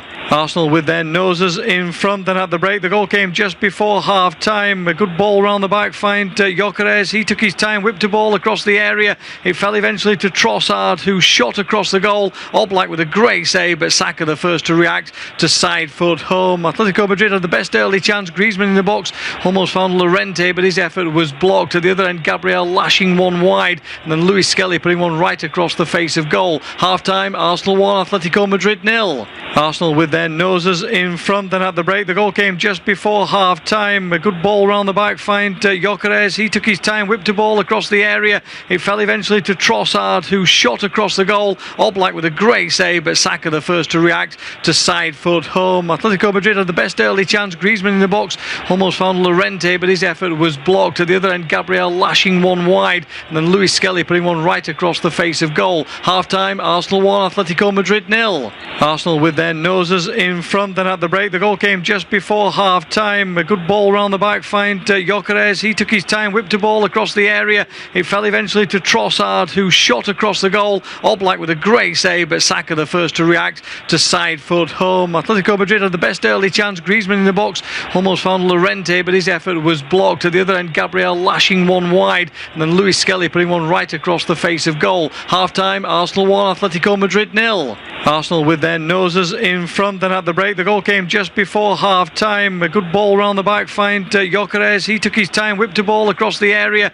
It fell eventually to Trossard, who shot across the goal. Oblak with a great save, but Saka the first to react to side foot home. Atletico Madrid had the best early chance. Griezmann in the box almost found Llorente, but his effort was blocked. At the other end, Gabriel lashing one wide, and then Luis Skelly putting one right across the face of goal. Half time, Arsenal 1, Atletico Madrid 0. Arsenal with their noses noses in front, and at the break the goal came just before half time. A good ball round the back, find Gyökeres. He took his time, whipped a ball across the area. It fell eventually to Trossard, who shot across the goal. Oblak with a great save, but Saka the first to react to side foot home. Atletico Madrid had the best early chance. Griezmann in the box almost found Llorente, but his effort was blocked. At the other end, Gabriel lashing one wide, and then Luis Skelly putting one right across the face of goal. Half time, Arsenal 1, Atletico Madrid 0. Arsenal with their noses in front, and at the break the goal came just before half time. A good ball round the back, find Gyökeres. He took his time, whipped a ball across the area. It fell eventually to Trossard, who shot across the goal. Oblak with a great save, but Saka the first to react to side foot home. Atletico Madrid had the best early chance. Griezmann in the box almost found Llorente, but his effort was blocked. At the other end, Gabriel lashing one wide, and then Luis Skelly putting one right across the face of goal. Half time, Arsenal 1, Atletico Madrid 0. Arsenal with their noses in front, and at the break the goal came just before half time. A good ball round the back, find Gyökeres. He took his time, whipped a ball across the area. It fell eventually to Trossard, who shot across the goal. Oblak with a great save, but Saka the first to react to side foot home. Atletico Madrid had the best early chance. Griezmann in the box almost found Llorente, but his effort was blocked. At the other end, Gabriel lashing one wide, and then Luis Skelly putting one right across the face of goal. Half time, Arsenal 1, Atletico Madrid 0. Arsenal with their noses in front, and at the break the goal came just before half time. A good ball round the back, find Gyökeres. He took his time, whipped a ball across the area. It fell eventually to Trossard, who shot across the goal. Oblak with a great save, but Saka the first to react to side foot home. Atletico Madrid had the best early chance. Griezmann in the box almost found Llorente, but his effort was blocked. At the other end, Gabriel lashing one wide, and then Luis Skelly putting one right across the face of goal. Half time, Arsenal 1, Atletico Madrid 0. Arsenal with their noses in front, and at the break the goal came just before half time. A good ball round the back, find Gyökeres. He took his time, whipped a ball across the area. It fell eventually to Trossard, who shot across the goal. Oblak with a great save, but Saka the first to react to side foot home. Atletico Madrid had the best early chance. Griezmann in the box almost found Llorente, but his effort was blocked. At the other end, Gabriel lashing one wide, and then Luis Skelly putting one right across the face of goal. Half time, Arsenal 1, Atletico Madrid 0. Arsenal with their noses in front, and at the break the goal came just before half time. A good ball round the back, find Gyökeres. He took his time, whipped a ball across the area. It fell eventually to Trossard, who shot across the goal. Oblak with a great save, but Saka the first to react to side foot home. Atletico Madrid had the best early chance. Griezmann in the box almost found Llorente, but his effort was blocked. At the other end, Gabriel lashing one wide, and then Luis Skelly putting one right across the face of goal. Half time, Arsenal 1, Atletico Madrid 0. Arsenal with their noses in front, and at the break the goal came just before half time. A good ball round the back, find Gyökeres. He took his time, whipped a ball across the area. It fell eventually to Trossard, who shot across the goal. Oblak with a great save, but Saka the first to react to side foot home. Atletico Madrid had the best early chance. Griezmann in the box almost found Llorente, but his effort was blocked. At the other end, Gabriel lashing one wide, and then Luis Skelly putting one right across the face of goal. Half time, Arsenal 1, Atletico Madrid 0. Arsenal with their noses in front, and at the break the goal came just before half time. A good ball round the back, find Gyökeres. He took his time, whipped a ball across the area. It fell eventually to Trossard, who shot across the goal. Oblak with a great save, but Saka the first to react to side foot home. Atletico Madrid had the best early chance. Griezmann in the box almost found Llorente, but his effort was blocked. At the other end, Gabriel lashing one wide, and then Luis Skelly putting one right across the face of goal. Half time, Arsenal 1, Atletico Madrid 0. Arsenal with their noses in front, and at the break the goal came just before half time. A good ball round the back, find Gyökeres. He took his time, whipped a ball across the area. It fell eventually to Trossard, who shot across the goal. Oblak with a great save, but Saka the first to react to side foot home. Atletico Madrid had the best early chance. Griezmann in the box almost found Llorente, but his effort was blocked. At the other end, Gabriel lashing one wide, and then Luis Skelly putting one right across the face of goal. Half time, Arsenal 1, Atletico Madrid 0. Arsenal with their noses in front, and at the break the goal came just before half time. A good ball round the back, find Gyökeres. He took his time, whipped a ball across the area. It fell eventually to Trossard, who shot across the goal. Oblak with a great save, but Saka the first to react to side foot home. Atletico Madrid had the best early chance. Griezmann in the box almost found Llorente, but his effort was blocked. At the other end, Gabriel lashing one wide, and then Luis Skelly putting one right across the face of goal. Half time, Arsenal 1, Atletico Madrid 0. Arsenal with their noses in front, and at the break the goal came just just before half-time. A good ball round the back, find Gyökeres. He took his time, whipped a ball across the area. It fell eventually to Trossard, who shot across the goal. Oblak with a great save, but Saka the first to react to side foot home. Atletico Madrid had the best early chance. Griezmann in the box, almost found Llorente, but his effort was blocked. At the other end, Gabriel lashing one wide, and then Luis Skelly putting one right across the face of goal. Half-time, Arsenal 1, Atletico Madrid 0. Arsenal with their noses in front, and at the break, the goal came just before half-time. A good ball round the back, find Gyökeres. He took his time, whipped a ball across the area. It fell eventually to Trossard, who shot across the goal. Oblak with a great save, but Saka the first to react to side foot home. Atletico Madrid had the best early chance. Griezmann in the box, almost found Llorente, but his effort was blocked. At the other end, Gabriel lashing one wide, and then Luis Skelly putting one right across the face of goal. Half-time, Arsenal 1, Atletico Madrid 0. Arsenal with their noses in front, and at the break, the goal came just before half-time. A good ball round the back, find Gyökeres. He took his time, whipped a ball across the area. It fell eventually to Trossard, who shot across the goal. Oblak with a great save, but Saka the first to react to side foot home. Atletico Madrid had the best early chance. Griezmann in the box, almost found Llorente, but his effort was blocked. At the other end, Gabriel lashing one wide, and then Luis Skelly putting one right across the face of goal. Half-time, Arsenal 1, Atletico Madrid 0. Arsenal with their noses in front, and at the break, the goal came just before half-time. A good ball round the back, find Gyökeres. He took his time, whipped a ball across the area. It fell eventually to Trossard, who shot across the goal. Oblak with a great save, but Saka the first to react to side foot home. Atletico Madrid had the best early chance. Griezmann in the box, almost found Llorente, but his effort was blocked. At the other end, Gabriel lashing one wide, and then Luis Skelly putting one right across the face of goal. Half-time, Arsenal 1, Atletico Madrid 0. Arsenal with their noses in front, and at the break, the goal came just before half-time. A good ball round the back, find Gyökeres. He took his time, whipped a ball across the area. It fell eventually to Trossard, who shot across the goal. Oblak with a great save, but Saka the first to react to side foot home. Atletico Madrid had the best early chance. Griezmann in the box, almost found Llorente, but his effort was blocked. At the other end, Gabriel lashing one wide, and then Luis Skelly putting one right across the face of goal. Half-time, Arsenal 1, Atletico Madrid 0. Arsenal with their noses in front, and at the break, the goal came just before half-time. A good ball round the back, find Gyökeres. He took his time, whipped a ball across the area.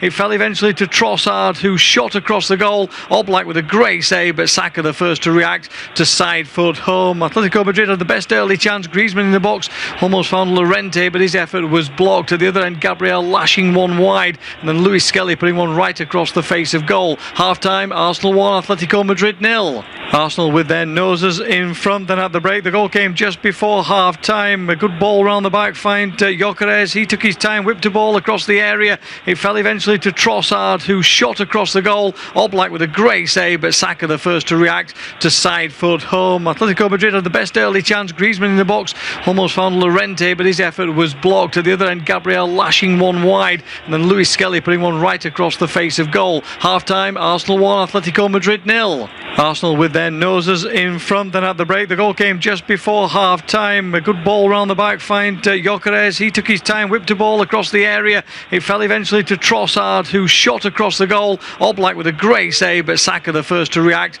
to side foot home. Atletico Madrid had the best early chance. Griezmann in the box, almost found Llorente, but his effort was blocked. At the other end, Gabriel lashing one wide, and then Luis Skelly putting one right across the face of goal. Half-time, Arsenal 1, Atletico Madrid 0. Arsenal with their noses in front, and at the break, the goal came just before half-time. A good ball round the back, find Gyökeres. He took his time, whipped a ball across the area. It fell eventually to Trossard, who shot across the goal. Oblak with a great save, but Saka the first to react to side foot home. Atletico Madrid had the best early chance. Griezmann in the box, almost found Llorente, but his effort was blocked. At the other end, Gabriel lashing one wide, and then Luis Skelly putting one right across the face of goal. Half-time, Arsenal 1, Atletico Madrid 0. Arsenal with their noses in front, and at the break, the goal came just before half-time. A good ball round the back, find Gyökeres. He took his time, whipped a ball across the area. It fell eventually to Trossard, who shot across the goal. Oblak with a great save, but Saka the first to react to side foot home. Atletico Madrid had the best early chance. Griezmann in the box, almost found Llorente, but his effort was blocked. At the other end, Gabriel lashing one wide, and then Luis Skelly putting one right across the face of goal. Half-time, Arsenal 1, Atletico Madrid 0. Arsenal with their noses in front. Then at the break, the goal came just before half time. A good ball round the back, find Gyökeres. He took his time, whipped a ball across the area. It fell eventually to Trossard, who shot across the goal. Oblak with a great save, but Saka the first to react to side foot home. Atletico Madrid had the best early chance. Griezmann in the box almost found Llorente, but his effort was blocked. At the other end, Gabriel lashing one wide, and then Luis Skelly putting one right across the face of goal. Half time, Arsenal 1, Atletico Madrid 0. Arsenal with their noses in front. Then at the break, the goal came just before half time. A good ball round the back, find Gyökeres. He took his time, whipped a ball across the area. It fell eventually to Trossard, who shot across the goal. Oblak with a great save, but Saka the first to react to side foot home. Atletico Madrid had the best early chance. Griezmann in the box almost found Llorente, but his effort was blocked. At the other end, Gabriel lashing one wide, and then Luis Skelly putting one right across the face of goal. Half time, Arsenal 1, Atletico Madrid 0. Arsenal with their noses in front. Then at the break, the goal came just before half time. A good ball round the back, find Gyökeres. He took his time, whipped a ball across the area. It fell eventually to Trossard, who shot across the goal. Oblak with a great save, but Saka the first to react to side foot home. Atletico Madrid had the best early chance. Griezmann in the box almost found Llorente, but his effort was blocked. At the other end, Gabriel lashing one wide, and then Luis Skelly putting one right across the face of goal. Half time, Arsenal 1, Atletico Madrid 0. Arsenal with their noses in front. Then at the break, the goal came just before half time. A good ball round the back, find Gyökeres. He took his time, whipped a ball across the area. It fell eventually to Trossard, who shot across the goal. Oblak with a great save, but Saka the first to react to side foot home. Atletico Madrid had the best early chance. Griezmann in the box almost found Llorente, but his effort was blocked. At the other end, Gabriel lashing one wide, and then Luis Skelly putting one right across the face of goal. Half time, Arsenal 1, Atletico Madrid 0. Well, welcome back for the second half of our coverage of this Champions League semi-final then, for the right to play either Bayern Munich or Paris Saint-Germain in the final in Budapest.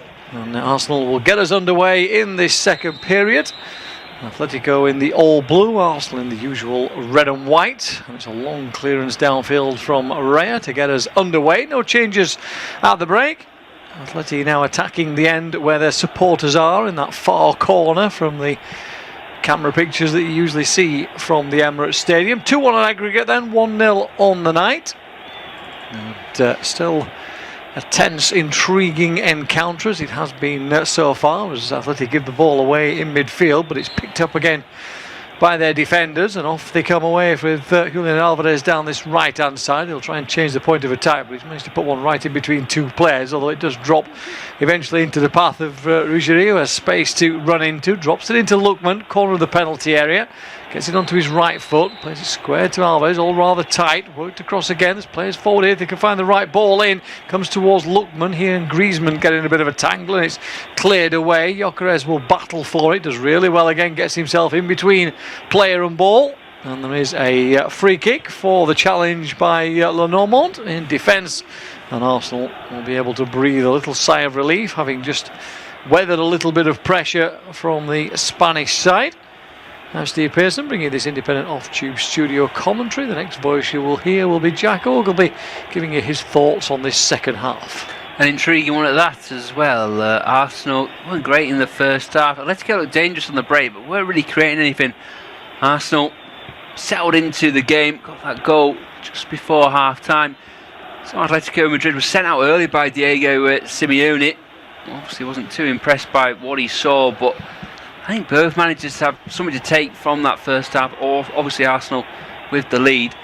As Atletico Madrid looking so dangerous, and it's almost like they went into the exam with 3 points they were going to focus on, and one of them was definitely down the right hand side, and that is somewhere they can get with neither Luis Skelly nor Calafiori really playing as an orthodox left back. They've also got the wild card this evening of Alexander Sorloth.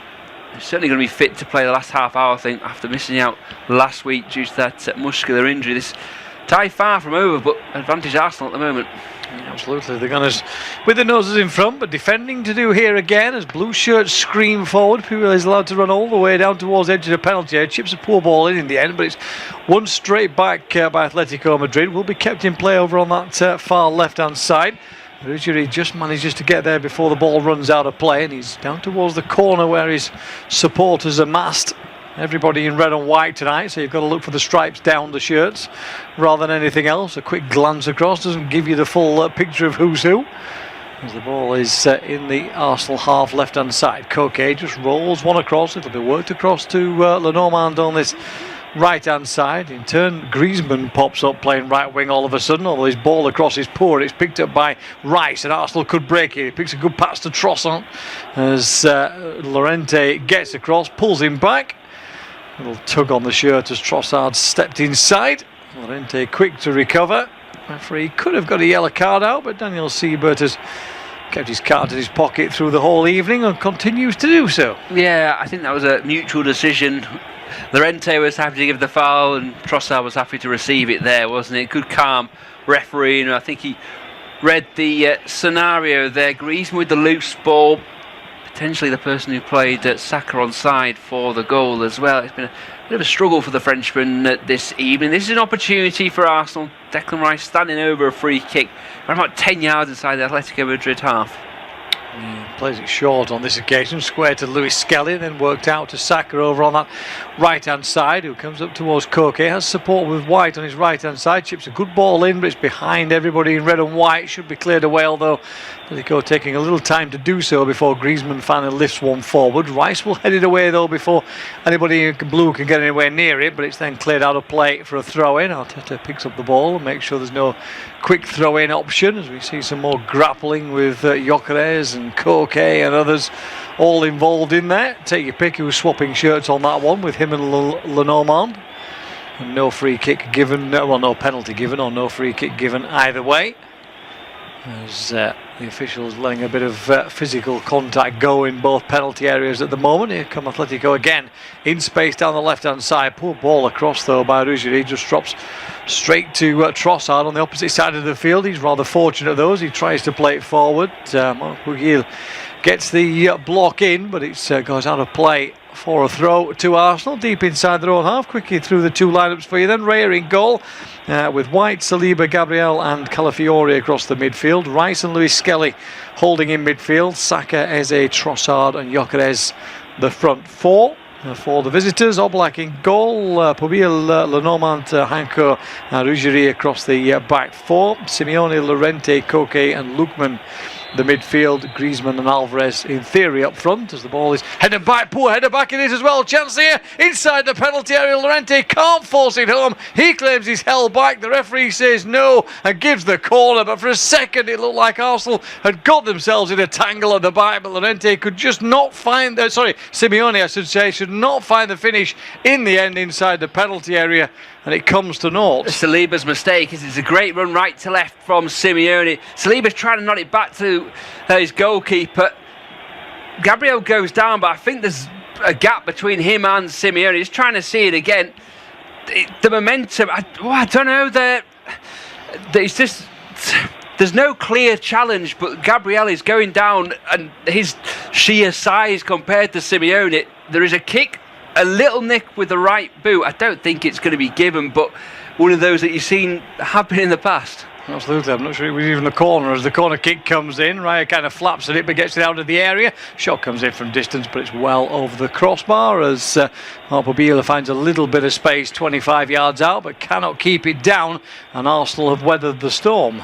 Yes, so it seems. We did see the graphic for a potential penalty check before as that corner kick was coming in fact, but you suggested they were too worried that have stopped the play, so I think we will play on it. It was just one of those awkward ones for Gabriel because everyone was going down together and it meant that his right foot came out, but it seems that no penalty will be awarded. Yes, we're playing on with Oblak having the ball, but concentration there. Saliba almost too cool for his own good, and with that attempted header back to Raya, got himself in trouble. Giuliano Simeone couldn't convert. His father Diego deep in conversation with his assistants. You get the feeling that he wasn't happy with that first half, and change might be about to come.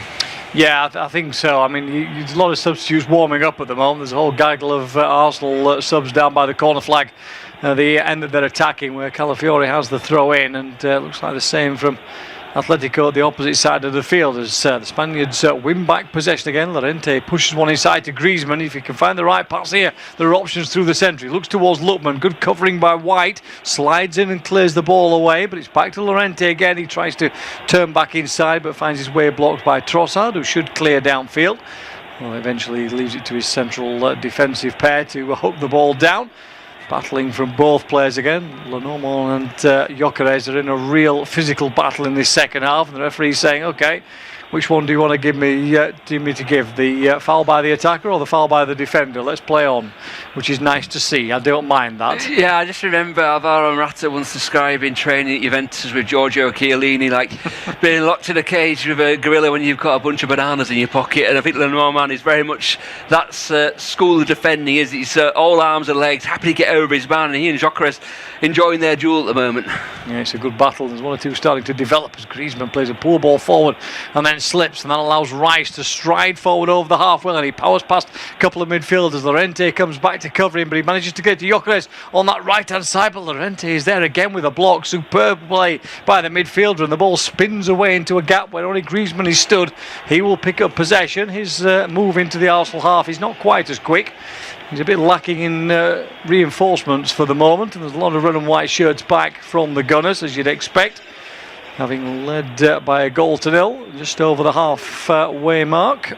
As that ball picked up, played into the channel for Pubil, plays a ball across, looking for Griezmann, but it's behind him on this occasion. Should be easily cleared away and finds its way to Calafiori. He'll roll it down the line in turn towards Trossard, still inside his own half though, but a nice little bit of play finds Calafiori again, and the Italian will drive downfield. Gyökeres is down the same channel on that left hand side, but he finds his striker. Gyökeres steps back inside, good work to Calafiori inside the penalty area, thinking about a shot but then can't decide what to do with it, and by the time he does he's closed down, and Atleti will clear out of the penalty area. Alvarez with a lovely ball onto this right hand side, but Simeone Jr. is kept at bay. 10 minutes gone then in this second half. Arsenal still leading by a goal to nil. 2-1 on aggregate. And Koke in possession over onto that left hand side. Rugby is closed down by Saka. Griezmann again dropping very deep to pick up possession. It's Simeone and Lookman playing as a front two almost at times as the two strikers drop in, try and stretch things around. Ball in towards Griezmann, onside into the penalty area, gets shot in, good save, might be a chance for Pubil, he can't get the ball across. And the referee has given a foul, I think, for the first challenge on Gabriel as Griezmann hits the deck from a second challenge inside the penalty area, but the referee had already blown for a foul for the challenge on the Arsenal man, but you cannot give Antoine Griezmann that kind of space in the penalty area, and Raya forced into a good save. Yeah, good save by Raya down to his left hand side. I don't think there is a foul there by Gabriel. He seems to kick Pubil for me. We're going to see it again. That is a foul by Calafiori on Griezmann, although he is looking at it. Be interesting to see. For me, maybe it's my old-fashioned mentality, I don't know, but for me, Gabriel kicks Pubil rather than the other way around, but I think it probably, as the rules are written these days, it'll be a foul by the Spaniard. Yeah, I would say so. I mean, there's certainly a lunge and there's certainly a challenge that takes Griezmann down by Calafiori. And I think he's probably going to be saved because the contact before that is enough. And I think the referee had given that free kick. Although if he hasn't given that free kick, he would be asked to have a look at the screen. But he's having a chat with Griezmann now, and I think that's a change. He said first foul there. Yes, that's the bit I can take. I would agree with that.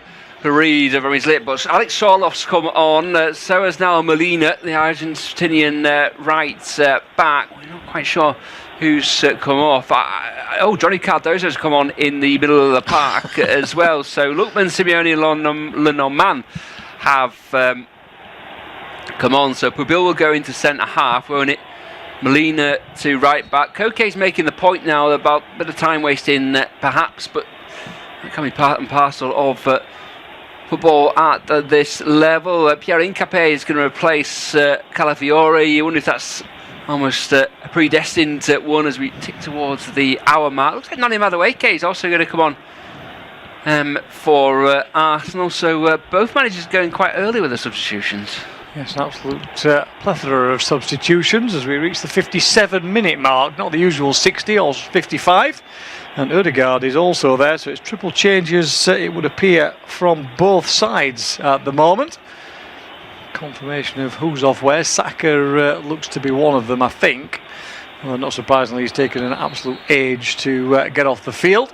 His goal separating the two sides. We see a replay again on our screens of that goal just before half-time. Reacting first after the save from Oblak.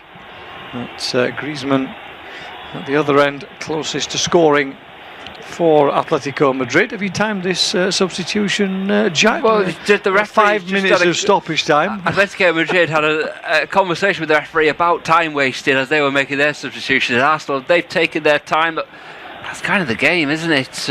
At this stage of the Champions League, I have to say, I think Everett Eze, he wouldn't be the player I'd have taken off. I think just because that dynamic speed he's got on the counter-attack, as things become stretched in the game, he can carry the ball, but he can also hold it up. So, quite a bit surprised by that from Mikel Arteta. Yeah, it's an odd one, isn't it, in terms of how that's played out. But yeah, 3 changes for both sides then. Saka, Eze and Calafiori off for Arsenal. Madueke and Hincapié with Ødegaard taking the captain's armband.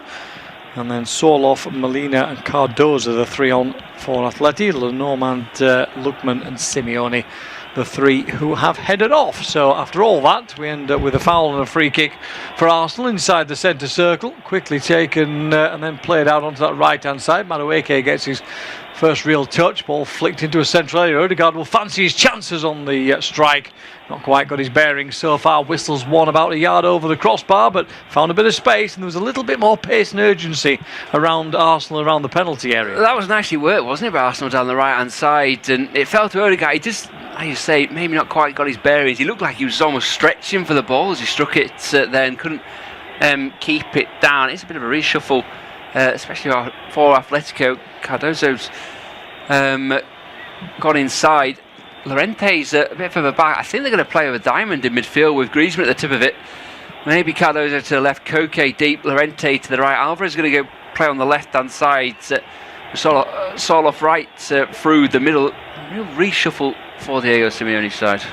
Long clearance downfield here, but Oblak will come for it, and he reaches across the top of Gyökeres. There's going to be a foul anyway by Gyökeres, which does look a little harsh. Oblak had got it, kept possession of the ball. There's no point in running around time wasting, so he must have taken a bit of a whack, the goalkeeper, because it's his time he's wasting.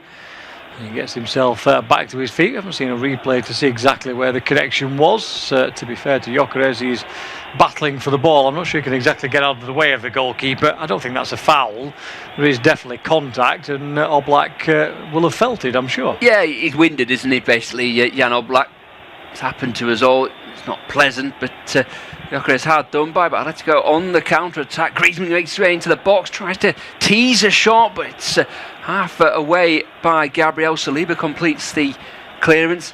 Molina gets his first touch. Koke, central position, will go back to Molina. World Cup winner with Argentina 4 years ago now. As Hanchko will work it wide to Ruggieri. And Atletico enjoying a bit of territory, I was just about to say there, but going back to Oblak. Yeah, exactly. Nice work, but it didn't lead to anything at the moment in terms of the opportunities for Diego Simeone's side to get themselves back on level terms on the night and in the tie as well. One goal will change the complexion and maybe get the sleeping bags out ready for extra time and penalties. As it stands at the moment, it will be Arsenal who will be the first side through to the final then. A long ball cleared away by Gabriel. Flicked on over the halfway line. It's all rather tight down that left-hand side, but Gyökeres will battle for it again. Really good battle it is as well with Pugil. And it looks like Gyökeres has got no decision again. Mikel Arteta, of course, is the perfect referee on the sideline, knows every rule, every foul, particularly when it's against his own players. But for me, again, that's just good quality battling from both players. It's going to be a different challenge for Gyökeres against Pubil, who's a bit, well, he is classier than Lenormand. And we saw there, Pubil felt the contact and the stepped aside, so Gyökeres went down, whereas Lenormand wants to engage in. Pubil, he thinks he can win the ball every time, but through class rather than physicality. Absolutely. An interesting battle developing already between those two. It started to develop with Lenormand, particularly just after half-time. He's gone off and the change has been made as Hincapié tries to pick up possession for Arsenal, but gives the ball away. It's worked out over on that left-hand side. Ruggieri has space to run into. Madueke will come across to cover. Ødegaard then closes down on Cardoso through the middle. He'll get it back though in space. Plays it out to Llorente, who's now playing on this right-hand side. Little 1-2 inside onto the edge of the penalty area. Llorente holds off a couple of Arsenal players, but can't hold off a third with Rice. But then he battles for it again with Trossard, who's fortunate that the ball spins in a suitable way for him to be able to clear downfield, and it's out of play for a throw-in. More changes coming from Atleti. Diego Simeone's clearly seen something that he's not sure about, having seen those changes from Arsenal, but his side in possession. We'll get Jack's thoughts on that in a moment or two. There's a foul here on Cardoso, and it will be a free kick to Atletico, but changes to come, it would appear. Alex Baena looks like he's going to come on. I wonder if he's going to be coming on the left-hand side of midfield and offer a bit of width and an ability to play the ball in towards Alexander Soloff rather than always having to do things on his own. And have this free kick first. That leaves me with the suspicion it might be Griezmann who's coming off, because he's going to take it. Yeah, he's the man who's over it at the moment. Well away from goal, 35 yards or so out on the left-hand side. Just not quite level with the edge of the penalty area on that left wing. But Arsenal's defensive line around about the edge of its penalty area, as Griezmann whips one in then towards the penalty spot, easily headed away. Nobody there in blue on this occasion, but it's straight back to the visitors again. Alvarez picks it up, closed down by Rice, worked out to Llorente. Hasn't really got too many options. Arsenal are back in numbers, and they force the Spanish side back towards halfway, where Koke has dropped back in. Eventually it's worked out on the right. The ball through is threaded nicely down the line. Julian Alvarez finds a bit of space, lifts the ball in, but it's a poor ball. Had two players to aim at the far post, but dropped it in too short, and Raya picks it up and rolls the ball out towards Declan Rice on that right-hand side. Gyökeres has made the run, but Rice has checked back inside and will have to therefore drop it off to his captain now, Ødegaard. He in turn finds Hincapié down this left-hand side. Here's Trossard, marked closely by Mikel Arteta. Llorente is 5 yards away from him, just giving him a bit of space to see what he does. The answer is he goes backwards, and we're right back into the Gunners' half of the field with 65 minutes gone. Arsenal leading by a goal to nil, and 2-1 therefore on aggregate. And the tie is far from finished, you suspect. Arsenal certainly needing at least one more to feel a little more comfortable. They've not been put under too much pressure by this Atleti attack, but there has been one or two options for the Spanish side around the penalty area, but here comes Arsenal at the other end. Hincapié with a great cross into the box. Oh, Gyökeres should have scored. Side-footed, 12 yards out, and he puts it over the crossbar when it looked easy to finish it. Perfect ball for the left-hand side, but Gyökeres can't find the back of the net. Yeah, he's trying to guide it. The ball just rises up in front of him. He's using the instep, trying to guide it past the goalkeeper over the crossbar. A lovely ball by Trossard, then to Hincapié. It's a perfect run. He does everything right. Does Gyökeres, doesn't find the target. The goalkeeper knows straight away as well. He pulls his hand away because he knows it's going over. Looks like Thiago Almada's going to come on as well for Atletico Madrid. I described Alexander Soloff as a potential wild card in this game. Almada is a real wild card. You're never quite sure what you're going to get, but you know it's going to be exciting. And well, you have to praise Diego Simeone, because he won't go down wondering if Almada does come on. Yeah, Griezmann and Alvarez have been taken off. Baena and Almeida have come on. Yeah, it's a intriguing change then.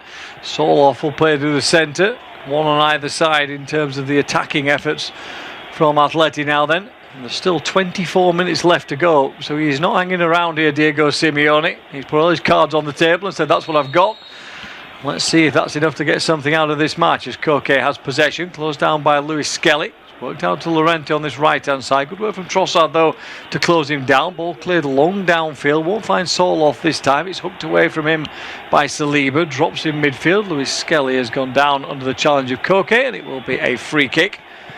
Much to Koke's annoyance, of course. See it again here. Yeah, goes right into the back. It's a good header, but he's gone into the back in the first instance on Luis Skelly.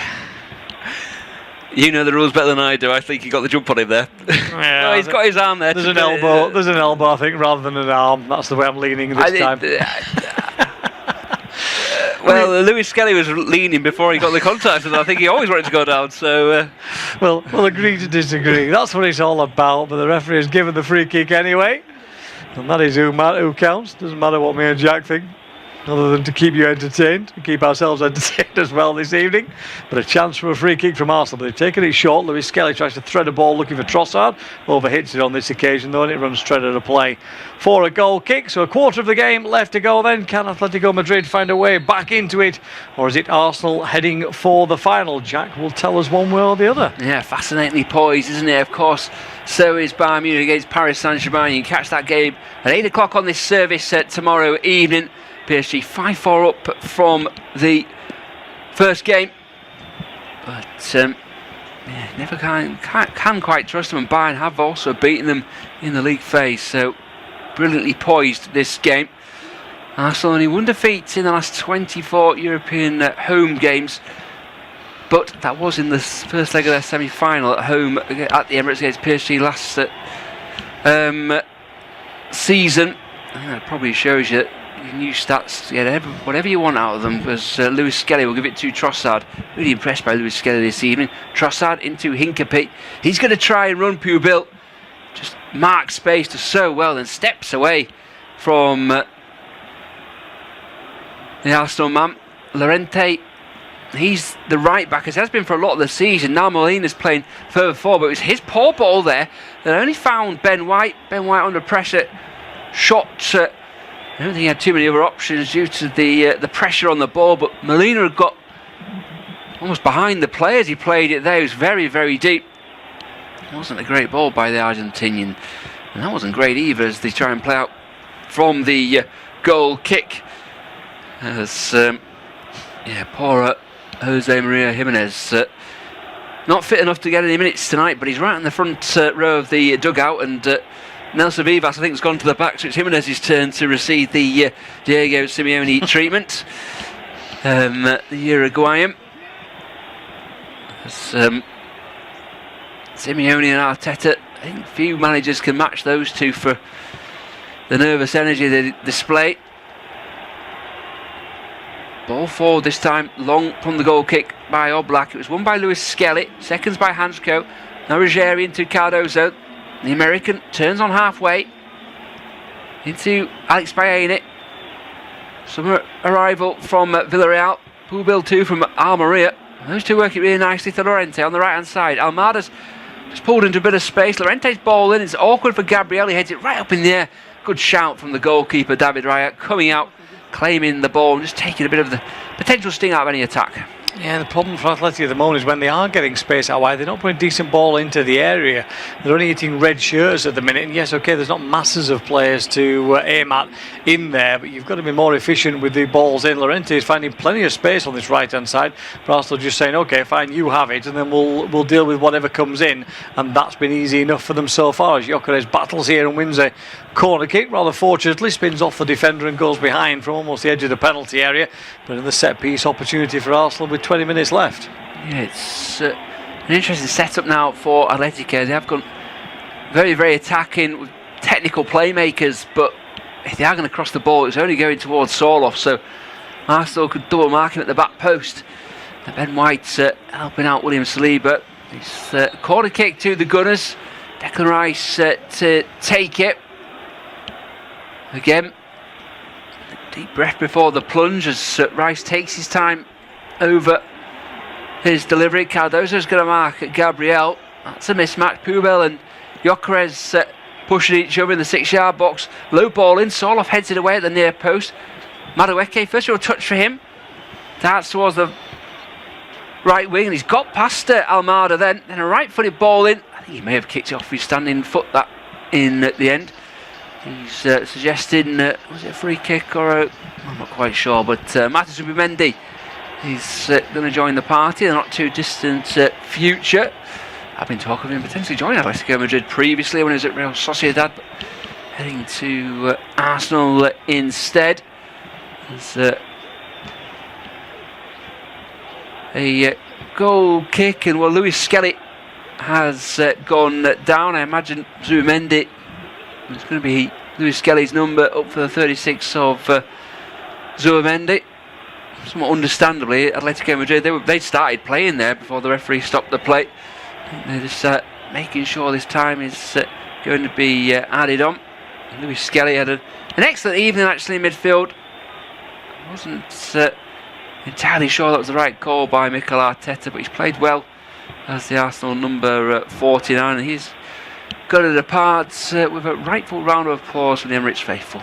Yeah, he gets a good round of applause. There's nothing wrong with him, by the way. He's just wasting time, and quite frankly, sat there and the referee knows it, tells him to get up and get on with it because he knows he's about to be substituted anyway. But he's had a very good performance, Louis Skelly. Got to give him full credit today. There were some question marks, 1 or 2 eyebrows raised when the team news came out that he was going to be in there, but he has been excellent today. He's kept his head. He's been a steady presence in midfield, done the work that he needed to do.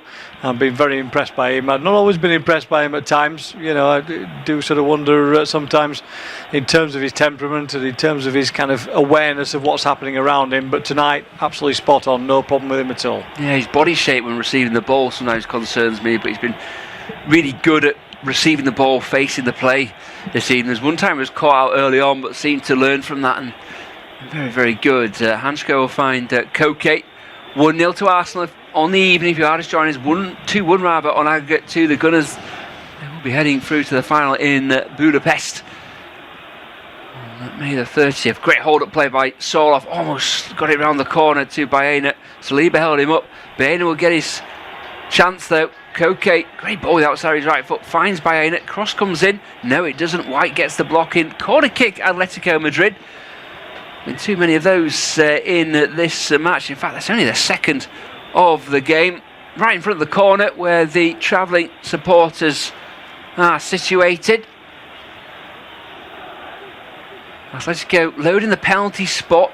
Ball in, it's headed away by Gyökeres. Llorente on the edge of the area. Trossard rather jumped into him. Llorente won the ball at the second time asking. Molina will flick it wide to Baena, who gives him a thumbs up while the ball is actually travelling to him. He controls, right-footed ball in. Half flicked on by Hansko, glanced as much as anything. Soloff didn't quite react. Gabriel has just fallen on the floor. I think there was only one person who thought that was foul in the whole of the stadium, and it happened to be the referee. Yeah, it's another one of those, isn't it? Gabriel's got his body in the way. As soon as he feels the contact, he's chewing the grass. You know, it's. I find it very frustrating. More than the concern was actually, you could see early on, Gabriel had made his mind up, but there was never the pace on the ball to watch it. It was never going to reach the line. And a bit fortunate for me, they're the Brazilian defender. But maybe a bit of fortune's what Arsenal could do with, mentioned earlier, with that Manchester City result last night. Potentially 5 games away, including this one, from Premier League European double. Gyökeres goes for goal on the, he almost earned his opportunity there. Bit of good bundling centre-forward play, but he was always leaning back. Celta Vigo for Atletico Madrid at the weekend. Arsenal have got an awkward tie against West Ham on Sunday 4:30. Watch that game on this service. Their focus though is the here and now. On clearance by Oblak, headed on by they're not going to do it, make it easy for themselves or do it the easy way, are they, Arsenal? Missed kick back pass by Hincapie, but was well read by Riot. Almada into the feet of Ruggieri, back to Almada. Baena now could turn, has the game in front of him. All Arsenal's players behind the ball. Baena to Johnny Cardoza. Big role for him in the USA in the summer of the World Cup. Almada's hoping to be in the Argentina squad. I think he will be. He's going to cross the ball from the right and left-hand side with his right foot, and Raya comes over. Everyone, including Gabriel, I think's been caught, and I think we're going to stop the play for a head injury. See the ball in. Almada's ball in towards Soloff, and he does get a full knee in the head there. Does Gabriel, and really quite an unpleasant one actually. I think he's going to be okay, but I imagine the shock alone was enough to send him down. Yeah, it's not a comfortable one, particularly when you're not expecting it. It kind of comes from behind, doesn't it? And he's caught by his own goalkeeper's knee. Don't know whether he thinks it's Soloff that's hit him or not, but anyway, it certainly wasn't. If anything, it was Gabriel was the aggressor in that kind of scenario. He was pulling the attacker down to the ground. Unfortunately, it wasn't in a position where he would give away a penalty, as both of them were grappling with him. But it's been a very physical night at the Emirates today. Well, that was the classic case of when you're a kid and they say, if you hang a foot in there, it'll get kicked off, wasn't it? He didn't make any sort of challenge there and just found himself in the way where he was actually in a good position to attack the ball himself. Madueke, right edge of the box, runs Ruggieri down the line. Ruggieri stands his ground, wins the ball, and will clip it forward towards Sorloth. Saliba wins it. They're really handling Sorloth very well, Arsenal, at the back at the moment. Rice scoops the ball wide to White. He's got Madueke down the line. He uses him as well. Odegaard, that familiar inside right position. He'll find Gyökeres. Tries to take it on the outside. Gyökeres doesn't quite work out for him. Madueke's done well. Hit Atletico Madrid's pocket. And then after that, Baena did exactly the same to him, but he's in danger of running out of grasses, Baena. Showing good footwork to get past Trossard. Trossard wasn't holding back, as Baena suggested. Cross is deflected. Hansko calmly just checks it back to Oblak. I'll go along with a poor ball, really, straight to Saliba. 12 minutes, just under that, left of the 90. Atletico, they've made all their changes so far. And you just need a bit of calm, really. Arsenal having a lot of the territory at the moment. Gyökeres loses out on this occasion. Koke does too to Zubimendi. White digs out a pass. Madueke into Odegaard. Again, right edge of the box. Plays it to White. Just well to manufacture a ball in. Odegaard didn't really help him out, but White managed to work the ball back. Oblak came. No real pressure. Short roll pass out to Almada, who can take it up to halfway. And he's telling his teammates to get ahead of him as well. Doesn't have too many options. Eventually finds Cardoso. Baena's on the left-hand side. Sorloth's further out. Montiel tells Sorloth to calm down while everyone comes forward with him. It's only Montiel in the box. Sorloth does well to hold it up. Back to Baena. Little dinked ball into an area rather than to a man. Then he pushes Odegaard. It's away by an Arsenal player, and Hansko will pick up possession and find Pubil. 30 yards from the Arsenal goal. Llorente's got space to move into here. Right-footed ball in. It's away by Gabriel. Just set himself there, the Brazilian. Mark space well, got the header away. Almada, Pubil. Back to Almada. Little clipped ball into Montiel. And Molina rather. Down the line to Llorente towards the back post. Clawed up by Raya, enough as well because Sorloth was lurking behind him. Hansko just wanted it more than Madueke. He wins the ball. Baena, edge of the box, into Sorloth. It's not the greatest ball. It comes to Llorente, who gets the shot away. Good work by Trossard.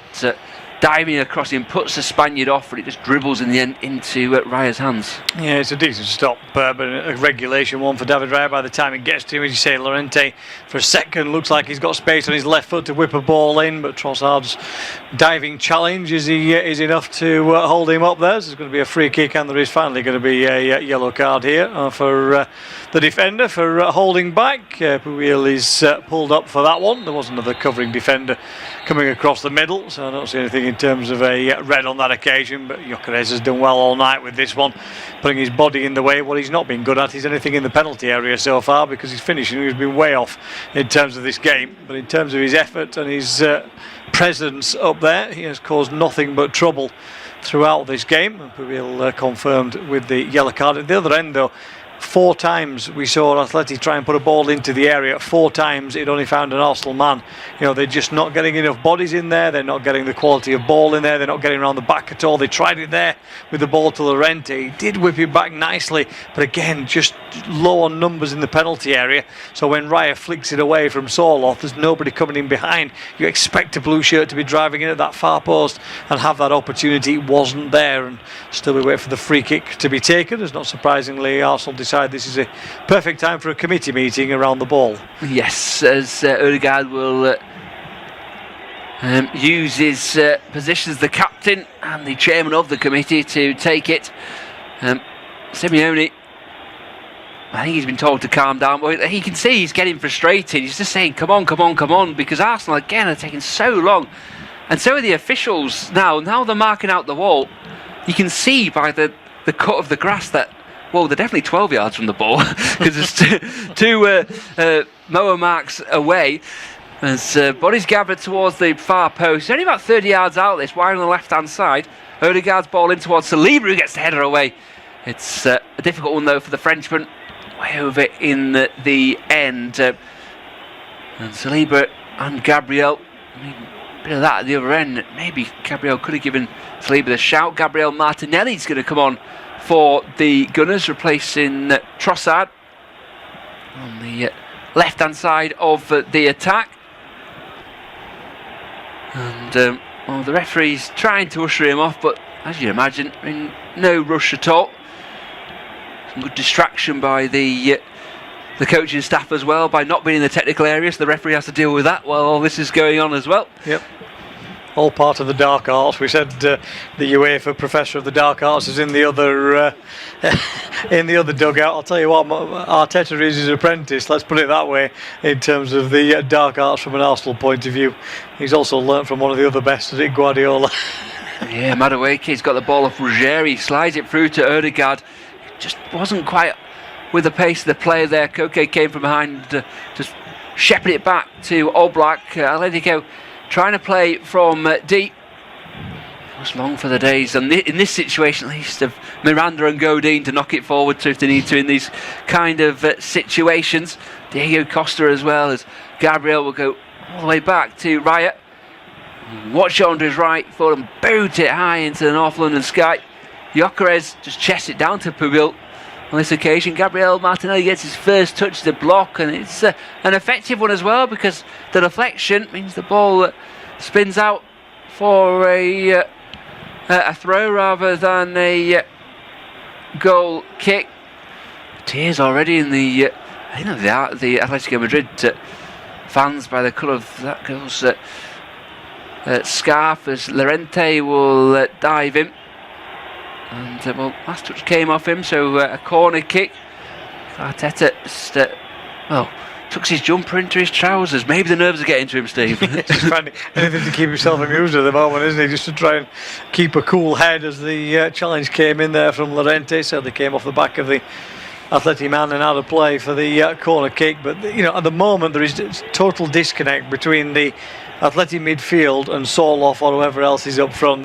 There's no attacking thread at the moment from this Athletic side, and that's music to the ears of this Arsenal defence. There were 1 or 2 warnings in the second half not to switch off though, and they've got to be careful. Still 5 minutes to go, and by the way, it's just over a minute for this corner. Declan Rice towards the back post. That's where Gabriel is.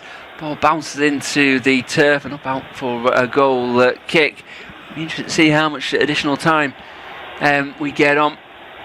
The game plan's kind of gone out the window, you feel, for Atletico with the attacking changes they've made. As you say, there's a bit of a disconnect.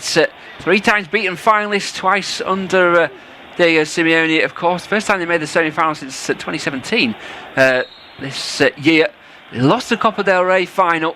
They've kind of been all in on the cup competitions, as Hansko, what a ball that is to Alex Baena, into the box, across to Sorloth. Oh, he kicks the gauge, his standing foot. The Norwegian's trying to save face, rescue the ball. No, Ben White will play it away. There's a chance for Odegaard. He holds it up and gives it back to White, who plays towards Madueke. The great ball initially, was it by Hansko? Through to Baena. But Sorloth couldn't get the shot away. It was against his standing foot. Ball coming across him as a left footer. But you expect a bit more from a player of his quality. Koke, he's an excellent night in the middle of the park, asking for the options. Jan Oblak might be the one. He goes long. Sorloth runs into Gabriel, who's a bit of an immovable object. The thing is, Sorloth's making the point that it should be a foul the other way, but you can't make it that obvious, I think, is the question, or the answer that the referee's giving him. It looked like Sorloth's time there, but his body shape just wasn't quite there. Maybe the pace wasn't on the ball, and by the time his body had struck through the ball, as his left leg was behind him. Yeah, you see the replay, he's in a really good position. He's got across the front of the defender to get the strike in, and again, like the one with Gyökeres, I suppose, when it came across the area and he side-footed it over from 12 yards out when he really should have buried it. You look at that one and say, well, at this level and this kind of competition, at this point, you want to see that one smashed in as it comes across. So a similar goal from Lawrence Shankland from the edge of the box for Hearts yesterday. Didn't come to him in a much dissimilar position. He thundered it into into the back of the net, and if Soloff had have got a good connection on that one, Ray would have had a really big save to make. Yeah, that Shankland one, it was about instinct. That it wasn't about technique. He wasn't thinking. He was just trusting himself, wasn't he? As Hearts beat Rangers. Arsenal 1-0 to the goal of the night, 2-1 on aggregate into the final 2 and a bit minutes as Cardoso's fouled by Zubimendi in the Atletico half. They go short. Pubil works it wide to Llorente. Diego Simeone, he's almost out of breath himself. Back to Koke and Oblak, playing at the wrong end at the moment. Atletico, Arsenal doing a good job of pushing forward and not finding themselves too deep. Ruggieri into Koke. Cardoso, Baena and Almada in front of him. There's a bit of space for Ruggieri to look up. They go to Pubil. Llorente now. Decoy run by Molina. Back to Almada. Almada back to Koke. Ruggieri's a spare man on the far side. Hansko can find him as well. And ball needs to be a good one. Wasn't the greatest. He had to check, did Ruggieri. Baena back to Hansko. Steadies himself. Baena receives possession again. 35 yards out. No real pressure on the ball. He goes for goal. One way he had to really take it on. It just opened up for him. But maybe temptation got the better of Baena there. It strikes across it, but also strikes up and over the bar. Yeah, it was always going to be a difficult one. You're coming across at pace to try and get that kind of strike on it with the angle that you need. Got plenty of power on it, but as you say, way over the crossbar by the time it got there. And of course, what does it do? It wastes more seconds, doesn't it? Ticks the clock away. And at the moment, from an Athletic point of view, you don't see the way back. Soloff's chance might have been the one that they had, and that was the last one at the moment, because Arsenal are defending well, working hard, making the press high enough up to stop Athletic having any space at all. I'm not saying the game is done yet, it clearly isn't, but at the moment this is good, really good from Arsenal. Odegaard does really well to get the wrong side of Cardoso. He'll find Martinelli on the left-hand side. Edge of the box, back to Odegaard, back to Martinelli. Llorente just steps in. Plays it to Pubil. Scuffs the clearance away. Soloff holds it up. Gives it back to Llorente. There's pushing and shoving. Well, yeah, I think the referees spotted that. Gabriel went looking for Soloff there, and Soloff kind of threw him to the ground and just gave the free kick. I think probably the right call for me from referee Siebert. Now Martinelli standing in front of the ball, but there's no one there to take it. The free kick for Atletico. Sees Jurien Timbers in the tunnel. 5 minutes of additional time. Llorente is being wrestled by Saliba. Saliba tackles him fairly though. Now Rice going across field. Left-footed ball is a good one. Gyökeres could be the wrong side of Pubil. No, Pubil does well. Scuffs the clearance out for a throw. Arteta lets the ball go between his legs. Eventually it's worked back to Hincapie to take the throw. He'll go further forward than he needs to be told to go backwards. Even Simeone's laughing now. A minute into the 5 of added on time. Arsenal heading to the final. Here's the Bayern Munich or Paris Saint-Germain, those two sides in action tomorrow evening. Now Arteta stopping Atletico taking a throw. Ours are the substitutes who, I'm not quite sure where they're warming up. As Cardoso fouled quite brutally actually by Cardoso, by Zubimendi in midfield. But Atletico play on. Ruggieri into Koke, just inside the Atletico half. Goes long, looking for Molina, can't quite control it. Gets a touch. Hincapie, good use of his body by the Ecuadorian. The shepherds the ball out. Goal kick. And the stopwatch starts again. Absolutely, they'll take their time. As he said, all the dark arts are coming out. If I was refereeing, Arteta would have been sent off by now, quite frankly, because he's had more impact on the play than half of his midfield through this second half. He'd have worn me out and I'd have got rid of him, to be honest with you. But anyway, definitely a couple of indirect free kicks for obstruction going on. It's been offside twice. I don't know anybody else, but yes, as usual, he's on the sideline. But hey, it's a professional job for Arsenal, isn't it? So far, you look at this again when they're there. Yeah, they're giving away cheap fouls, everything else. There's a yellow card now, ironically, for Simeone for complaining about the time wasting from David Raya. He's got a point though, Simeone, on this occasion. Not that his side have ever done that themselves, of course, is the irony of it all. There's 45 seconds gone there, so yep. Well played by Arsenal, because if you're going to get away, it's only bad if you get caught, isn't it? As Molina plays it off Hincapie. Mikel Arteta's obstructing Molina. This should we play it. We've played 2.5 of the 5. There should be at least another 3 minutes. Yeah, yellow card coming here for Arteta as well from the referee, because like me, he's had enough of him, quite frankly. He's doing it again now, running alongside the player. This is what annoys me about Arteta. Don't get me, it's almost I haven't got time with 3 minutes left to go, but this part of it really annoys me from Arteta. But his team, outstanding. Yeah, he's not the first, but it's just almost distasteful, isn't it, the way he's behaving now? It's just not good at all. As Gyökeres, who has ran tirelessly, he's won a free kick in the Atletico half, so Arsenal ball again. Mikel Arteta's got a yellow card. I'm not quite sure. He seems to be. I think he's got 1 or 2 players that are coming onto the sideline as well, and he's having to push them away. Why are they allowed to warm up? Exactly. They can't come on in the game. Why are they allowed to warm up? Because they're stopping. They are. Yeah, they're just there to be a nuisance. They're there to get in the yeah.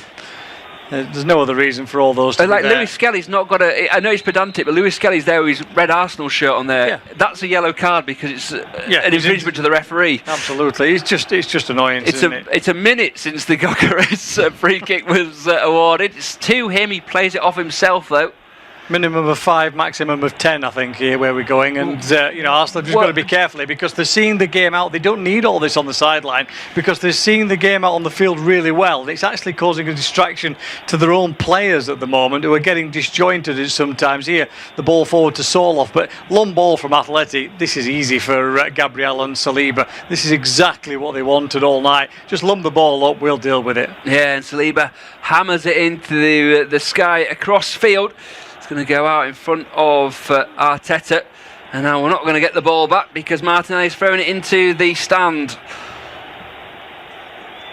But the official, what is the referee doing? He's now wasting time. Book Martinelli or say play on. He seems to be the one. He's booking somebody on the sideline for getting involved. He's booking Koke for his reaction as well. But really, there should be the 4th official over there getting people out of the way, because this is ridiculous now from Arsenal. I'm all for the way they performed tonight, but this last 5 minutes has been a disgrace on the sideline from the Arsenal sideline. Yes, well, we've almost played the 5 minutes, and now the Atletico can't get a ball on the field. One of the Arsenal officials is falling out with Diego Simeone. He was just probably being over aggressive, but he's telling there is a crowd of 50 people, I would say, in the Arsenal technical area, and they're stopping Atletico play long throws at the moment. Calafiore's gone off. It's a bit sad, actually, is the way it's borderline embarrassing at the moment. As long throw by Baena, Soloff half wins it. When wins a second? Gabriel up in the sky, and the referee's called time. And Arsenal are through to the final of the Champions League for the second time, the first time since 2006. Bukayo Saka giving them a 1-0 lead, 1-0 win rather on the night, 2-1 overall in aggregate. The pain goes on for Atletico Madrid, but Arsenal in the final against either Bayern Munich or Paris Saint-Germain. Those two face off tomorrow evening, 8 o'clock on this service. Thank you for joining us.